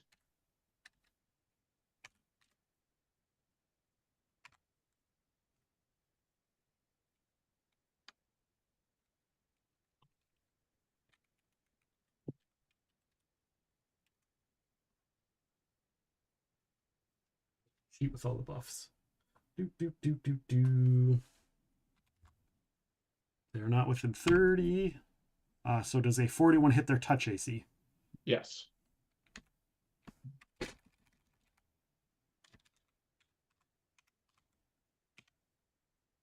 Oh. You have 9 lives. Oh, sorry, I rolled that wrong. That's damage though. Oh, it's damage, not the hit. Yeah, except for I didn't even. That's not even right. It's 8 die 6 plus 8, not 1 die 8. There, that's a lot better. 34 damage to the initials. I'm assuming they're troops. Yeah. So splash doesn't matter. Splash doesn't matter, but they do take double. Oh no, because do they get a reflex save? They don't get a reflex save. They do not get a reflex save, and it doesn't matter Okay. because that's swarms, not troops that take double from AOE. Troops take 1.5 from AOE. Yep. If it requires a reflex save, they take half or 50% more. Okay. I won't say no. But there's not a reflex save with your bomb, so it doesn't matter. Correct. So yeah, and then that whole area is smoked. I don't think I have another action or anything that gives me another action. I am greater invised. And I am flying. I also have, I can't provoke. So, not that anyone's near me, but here we go. I think that's all. Oh, other Dalibor gets a move action. Are one of those troop things a move action ability? It is a standard. Okay.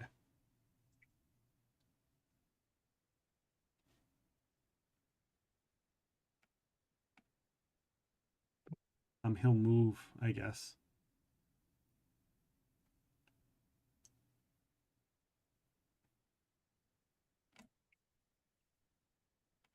Up to the group as his only move action. And he could draw something as a move, but not really anything to do. So that's it for me. Okay.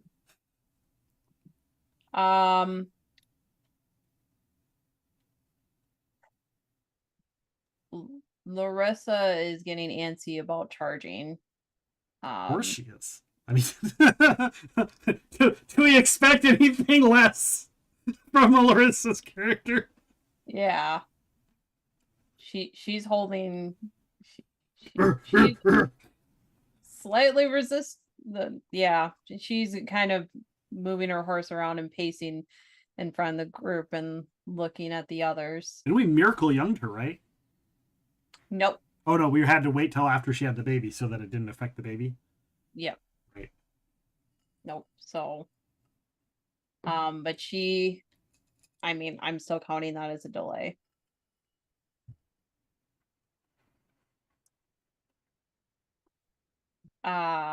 Next is the name Shawanti up here that just saw his tribe just get demolished. Yeah, he flees. 'Cause the fuck. Yeah.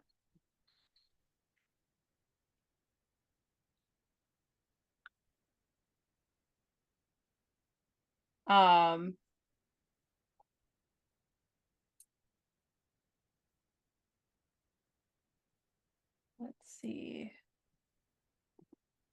Reese is dead right now. We have the Hill Giant troop. hey. More rocks. I guess just as a reminder for people that are delaying, you can use the command roll. I would strongly suggest using the command roll.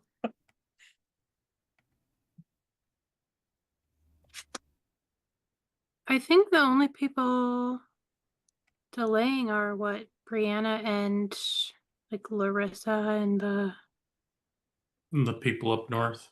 Yeah. Yep.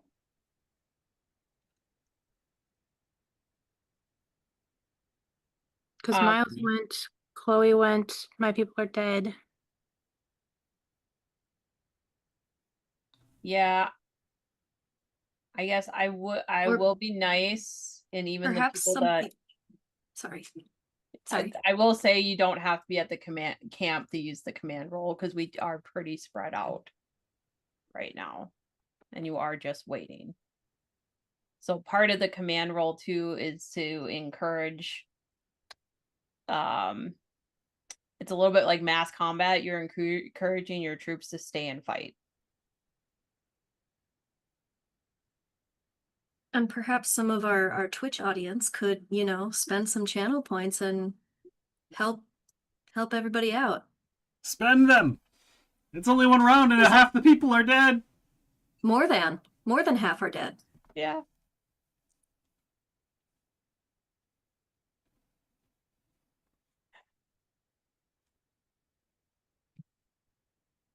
But otherwise, it's the Hill Giant troop. And I don't think anybody's redeemed any yet. Nope. Because they don't have sounds yet. So that'll be for next time. We had a VIP that was redeemed. We had a sticker that was redeemed.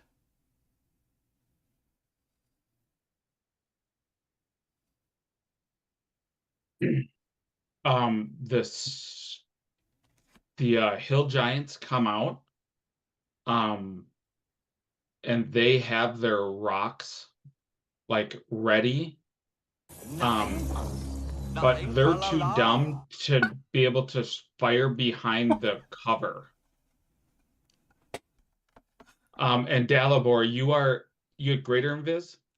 Yeah. And so they cannot see you. So they come out and they have their rocks and they're holding them.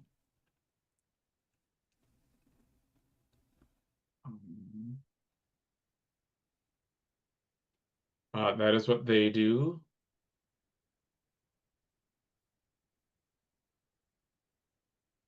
Okay.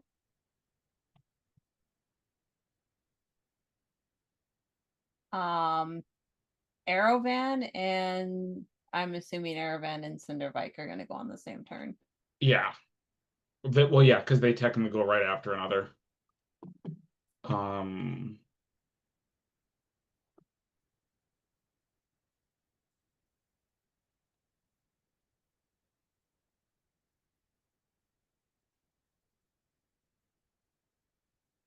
Oh.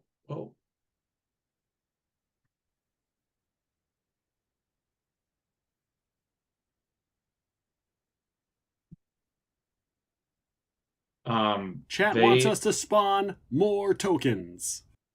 They fly over. Seriously? That's the opposite of helping. Yep.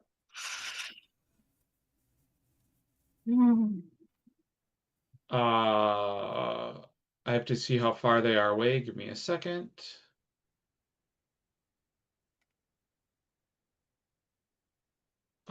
They recognize Sephi, and they lightning bolt her.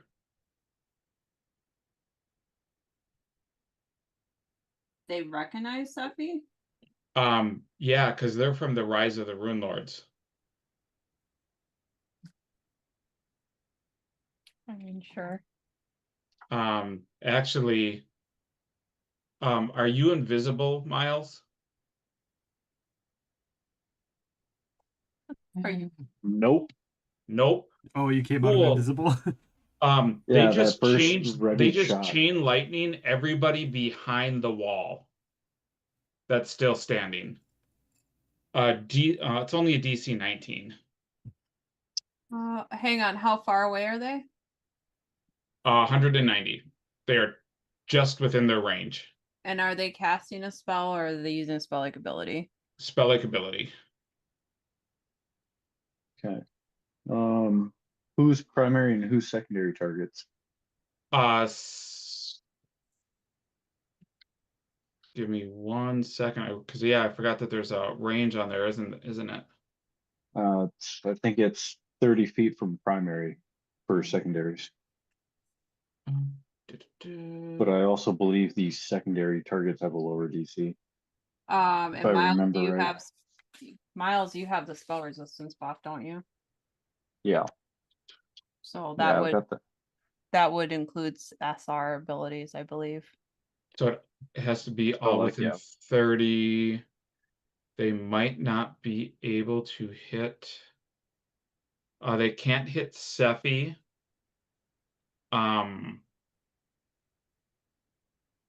They can't bounce it off of Sephi to anyone else, and I said that he was attacking Sephi first. So rather than chain lightning, he's just using his call lightning on Sephi. It's only a DC 16. Oh, she smokes it and she has evasion. Lightning bolt strikes out of the sky and does absolutely nothing. Yeah. Sephi goes, oh So rude. Oh no!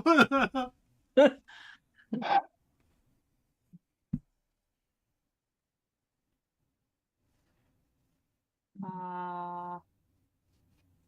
Is that group done? That pair? Yep. Okay. Here, I will be a nice GM.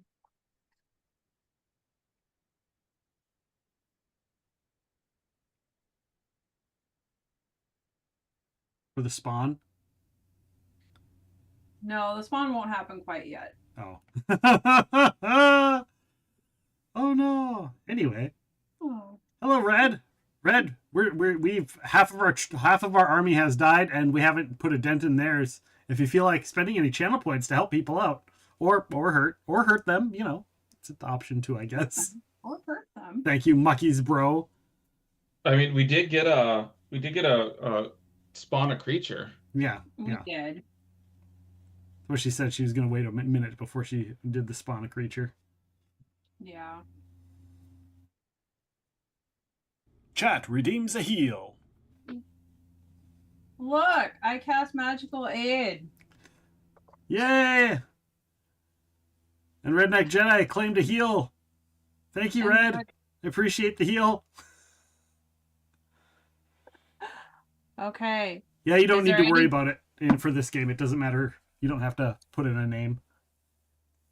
It's a big effect. So Sephi's gonna move. Are any of the people that are injured, are they still within their con modifier negative? I don't think so. Maybe the Grey Maiden? No, the Grey Maiden's got squashed too, right? Yeah. She's more likely to get someone up by commanding them than by healing them. Which is still technically a heal, right? It still counts.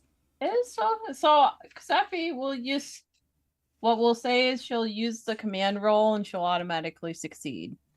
Okay. Because we're spending. That's a good way to do it.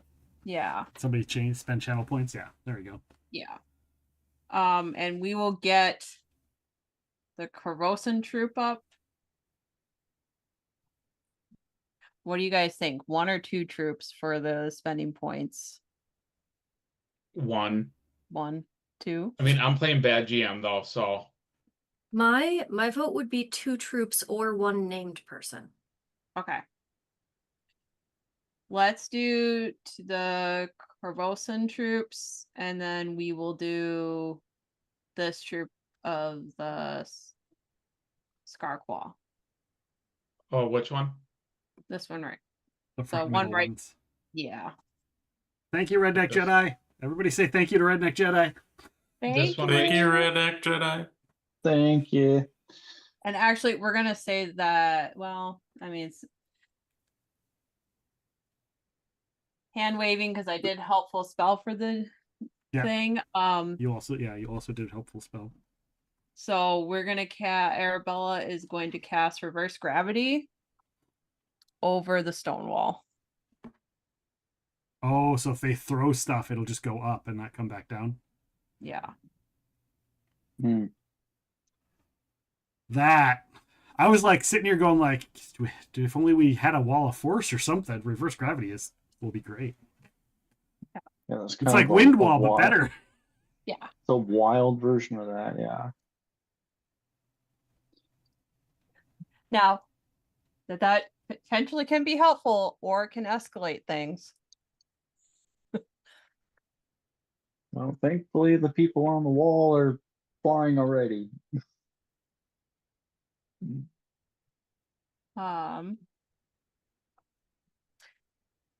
Let's see. Now, I guess here's a question for all of our players. We've gotten through one round of combat. Do we want to call it here because it's 9:30, or do we want to try to go through another round? I'm good either way. I'm good. I'm fine with another round, but I don't have to get up specifically super early. I could push it. Actually, I don't have to wake up as early as normal, so I can go around. I don't have to be at work until 7 tomorrow. Yeah, I have tomorrow off, so. I think it's on Holly. Yep. Sure, we can go again. Okay. If it helps, it might be a short round. Yeah, it might be a short round. Maybe. Might have to redeem this Rocks Fall Everyone Dies sticker I'm seeing. No, you don't want to do that to hurt us. That hurts us. That doesn't help us. That hurts us. We can't use it against the Giants? No. Oh, man. Okay. So, I guess technically the troop is up to their hit points. So they technically have an action. Yes! The Crimson Throne troop. 2 questions. Where does the reverse gravity start? Like at the wall or like 10 feet above the wall? And is it a ballista or a catapult? Because the trajectory of both are a little different. Oh, I see what you're saying. Sephi said at the wall. Yeah. Okay. But you are, I mean, the wall ends right here. You could just shimmy over and become targets. That sounds great. Yeah. So the rock is over there. All right. That group just needs mass invisibility on them. Because it's the ballista that's shooting, not them. Sure. I think the Giants are smart enough to realize that, oh, hey, there's a random ballista firing. They can't see it. It's too far There must be a crew manning it. It's animated. It's an animated siege weapon. I wish they said Thor rocking a ballista bolt to fire if like someone comes around down, Yeah. down over here where they can see it. Yeah. 100%. Take out the flankers. Are they going to use a regular one, or are they going to use one of the explosive specialty things? Probably it's.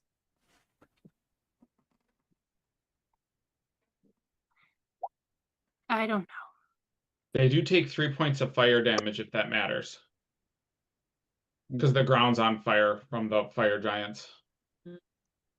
Well, when they were healed, are they back up to full? They heal their CR. Their up to their CR. Oh, they heal their CR. Great. So I mean they could move, they could just move too. Okay. Well, if you wanted them to. Where would they move to? Spend the round putting out the fires so they don't keep burning. I mean, I would assume that would be feasible because isn't it a full round action to put out fire? It's it's a DC 10 reflex save, which I'm assuming they can make to put out a 5-foot square. So they could put out the 5-foot square underneath them. It's still rough terrain, but they won't burn to death. Sure, they'll do that. Yeah. I guess that also keeps the ballista from starting on fire. Yeah. Okay. That's their round. Okay. We got through one round of combat so far. Woohoo! You're good at this. Yeah. Do we want to talk about the spirit tracker, or are we gonna wait for Yes. round 2? No, because this is the top of round 2. So I'm gonna just quick pause and tell you guys that I don't know. Y'all should have looked at the cheat sheet. You just about failed. If we weren't being nice and pulling punches, this would have been an automatic failure in this round. So going into round 2. You all were pulling punches? No, I'm pulling punches on the spirit tracker. That's it. I am trying to I really be don't. kind. I read it and you This guys was read the it out first- loud, but it still doesn't make a lot of sense to me. So I'm like, I'm just going with it. So every time a troop goes down and a command is not used to try to bring them up, the spirit tracker. So if they go down, the spirit tracker takes a -1. Technically, that's supposed to be for each troop. A lot of troops and just that went happens down on each round. Something happens. each round, and I have to keep. And we're keeping track of how many troops go down each round. I decided to count them in groups of 4 because a lot of them went down, and a bunch of named people went down. That's a -2. Technically, if we were doing this as Andrew had written it, we would be way negative. This would be over. So we are currently at a 2. Yeah. Well, and in Aubrey terms of just the spirit tracker, which just to cl- means all of the Shawanti are scattered. They don't trust any leadership. Any commands you try to do are going to be harder. And you have to try to save this somehow. Yeah, and just to clarify, these groups of 4 with the color are considered one troop. So this happens so I don't understand how it takes place in the at the end of the round. So at the end of the round, what happened? Where is it listed? What happened? Is that what the outcome is at the end? That's not the end of the combat. That's the end of every round. End of every round, and I have a tracker that tells me exactly what happens in each of these things, which I can show you. And then does it reset or does it start? Like, can you go negative starts 1,000? at 2. But at every round it starts at 2? At round 2, we start at 2. Yeah, when we started the combat, we started at 7. So our optimal range is the 4. Or 3. Or 3. Actually, technically, yeah, optimal range is 4. Anything 5, 6, 7, or 3 is okay. Yes, Holly? So if 3 named people went down, that's -6, right? Yep. Yeah. But 3 troops went down. Yeah, which I think there's some So confusion that's there. +3 because we didn't give command. So it'd only be a -3, which would put us at a 4. So because they're like, hang on. Yeah, Andrew didn't write this very clearly. I'm reading it as if the troop is destroyed, and they are because they're dead and they weren't resurrected this round. That's a negative. But if we want to argue that it is, in fact, they're down but not destroyed, we could say that's a positive, technically. Yeah, so to kind of clarify, the point of the spirit tracker is, again, the goal of the battle is not necessarily the win. It's definitely not to win. It is to survive and to convince the Shawanti to leave their home to survive. Yeah, but we have to survive to do that. If we're all dead, it doesn't matter what the sheet says.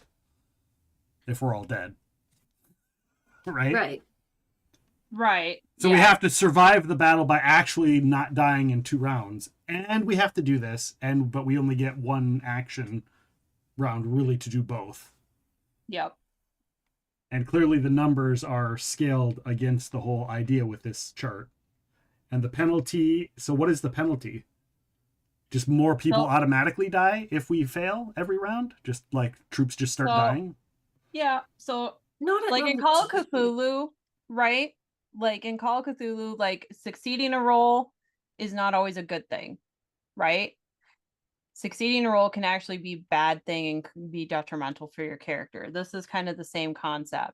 Being a negative or a positive isn't necessarily a good thing, because if you also fail if you are a positive. So your spirit is essentially like the amount of bloodlust, right? And the willingness to continue the fight. If your bloodlust is like a level 10, where you just want to obliterate everybody and you don't care about your own life, and you're more like, I want to murder hobo everything until I am dead, that is a failure. If you are like, this is hopeless and there's nothing I can do to survive this, and I flee and I just like give up on life and everything, that's a 0. That's also a failure. What the level that you want is the coming in touch with reality situation of, this is a battle that it is not worth the loss of life to It's a keep battle this they can't crown. win. And so you're going to take your dignity and flee and regroup at a different point and convince the Shawanti that they need allies. Yeah, and so this is, I would say, like, the spirit tracker is more about how the Shawanti tribe is mostly impacted by this. However, if the Shawanti tribe is decimated, either by, becoming murder hobos and not caring about anything, or by just straight up dying too much, like, those are bad things. Mm-hmm. But, I mean, you guys do have to survive too. I guess I just But don't understand the trackers- actual effects at the end of the round, because it seems like it's just like a vague wave of the wand. We don't really know what happens. So mechanically at spirit level 2, the Shawanti are going to attempt to retreat, but they're going to take casualties as they do so. And that's every round. That depends on how this round goes. You have command actions where you can try to save this. You can try to influence this so that the spirit tracker goes up. Yeah. So like if you use a command to try and help them retreat tactically, they won't lose more forces and we can raise the spirit tracker. Yeah. But we don't know what's on the tracker at all. No. Well, that's why we're telling you at the end of the round. Yeah. Right, but we still don't know what it is, right? Because if it's a like a hidden thing where we don't know what's on there, we don't know where we're at. Yeah, but we're calculating the score at the end of the round, so we're telling you now. So like now we're saying, hey, at the beginning of round 2, so like what I said in the beginning is that you are at round 7. And I said that your optimal number is 4. So that's where you want to get to. So you need to survive the combat, but you also need to get to the number 4 or 3 for this spirit tracker, for like the success of this battle. So now we're not telling, it's not every single person's turn. We're calculating the score. We're taking the entire round to calculate the score, if that makes sense. Yeah. So at the end of the next round, you could be anywhere on the tracker. Yeah. But if you were to say, find someone to close the gate, that's going to raise the spirit 1 step. So you'll be at spirit level 3, which is better, potentially good. If a PC kills one of the enemy troops, group of 4, then that's also a way to increase the spirit.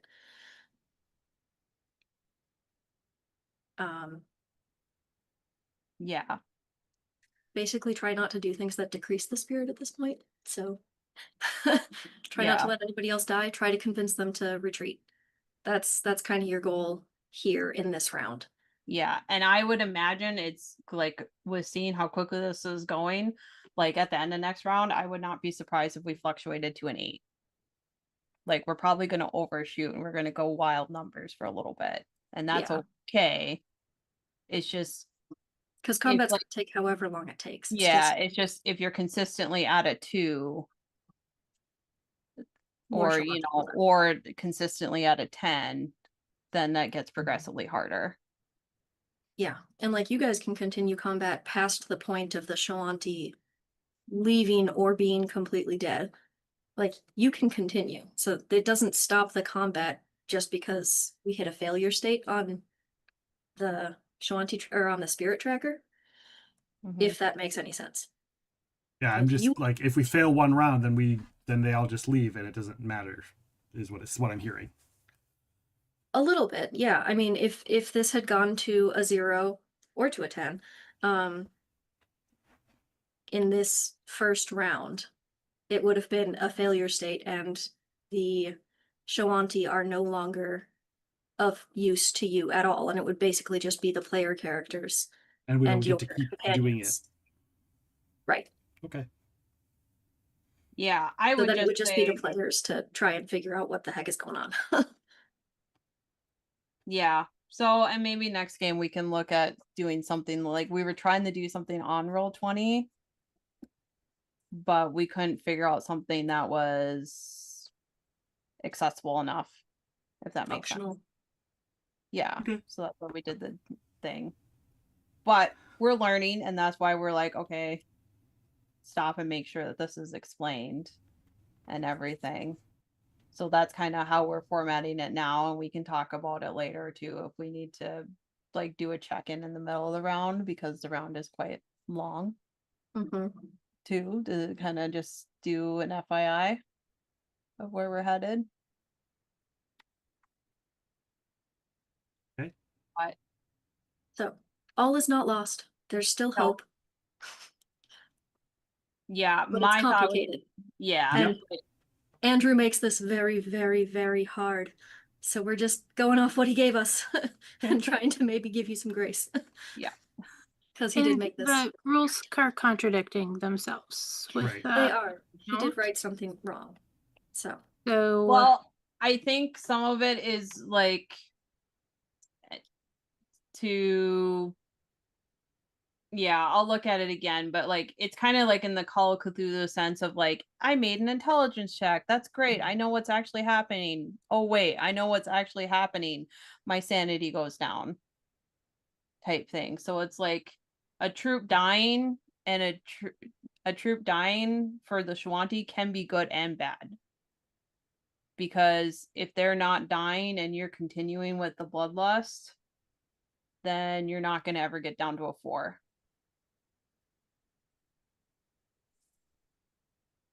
So it's a little bit contradictory.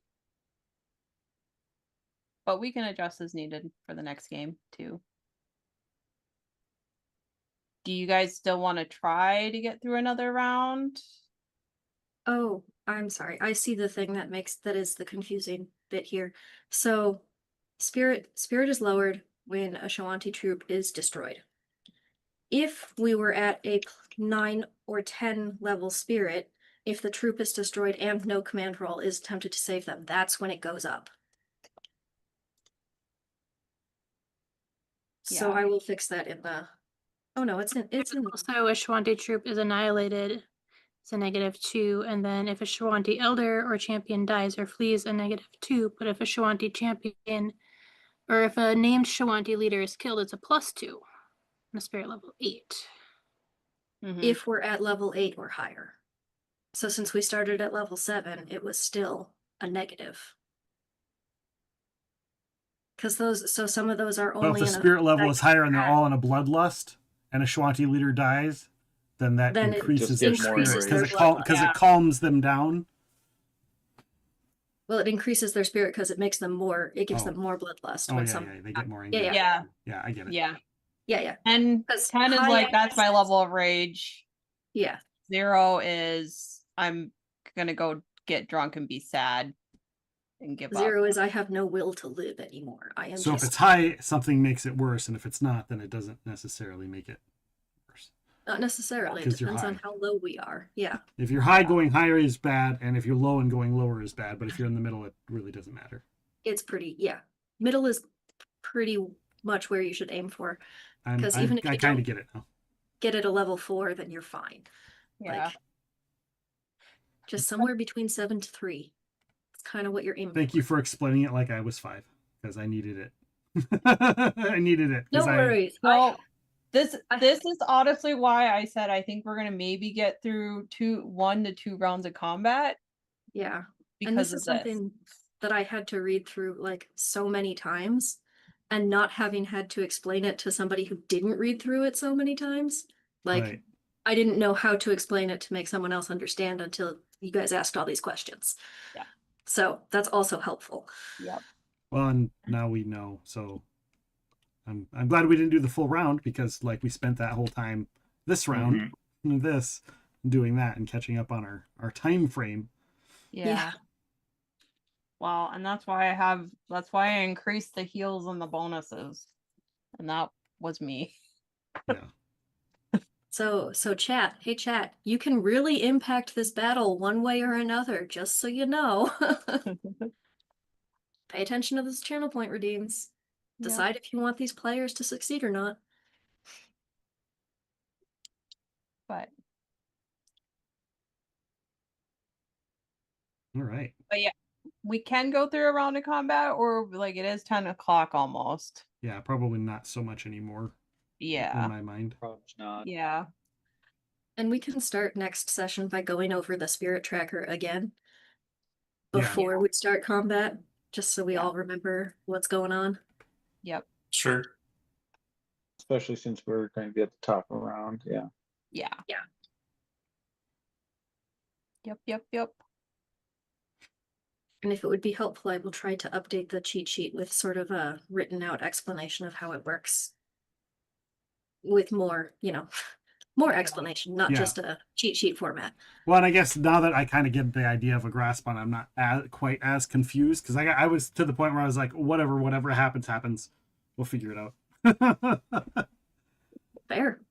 And I assumed that it just tracked throughout the entire thing, and then when the combat was over, then we went back and went, okay, this is what happened here, and I thought that was like the end result after all of it, not the end result every round.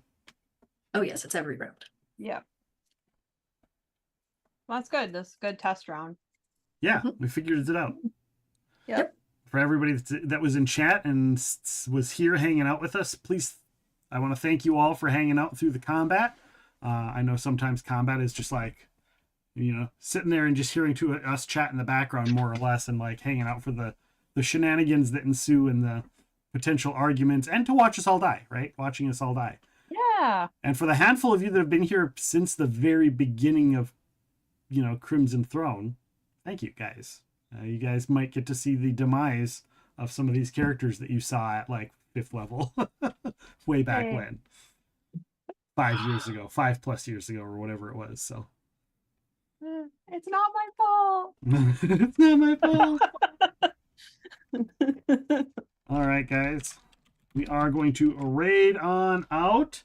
I want to thank you guys all for being here. I want to thank you to our players. I want to thank you to our guest GMs, and of course to Rachel for game mastering and taking over the campaign. We're going to raid on out to a friend of ours, a new friend of ours. We were introduced to him through Science and Octavius and all kinds of people in the science community. He is a shark phenomenon. He's all about the sharks, education and conservation. We're going to go right on over to Shark Geek, and he's doing a whole thing on hammerhead sharks right now and chatting about them, and very excited about it. So we're going to show him some support and some love for the education that he does here on Twitch. So with that being said, you can use your raid emotes, my raid emotes, anybody's raid emotes. I don't care. Let's make your voices heard. We'll be back tomorrow with some Ember Vale. So if you play Ember Vale, come and drop your characters with us. We'll probably run 1 or 2 adventures. I'll probably be on at about 11 a.m. So come and join us for that. For all of the people here at Claimer's Conquest, thank you so much for being here. Take care, and good night, everyone. And I have to find the button to push to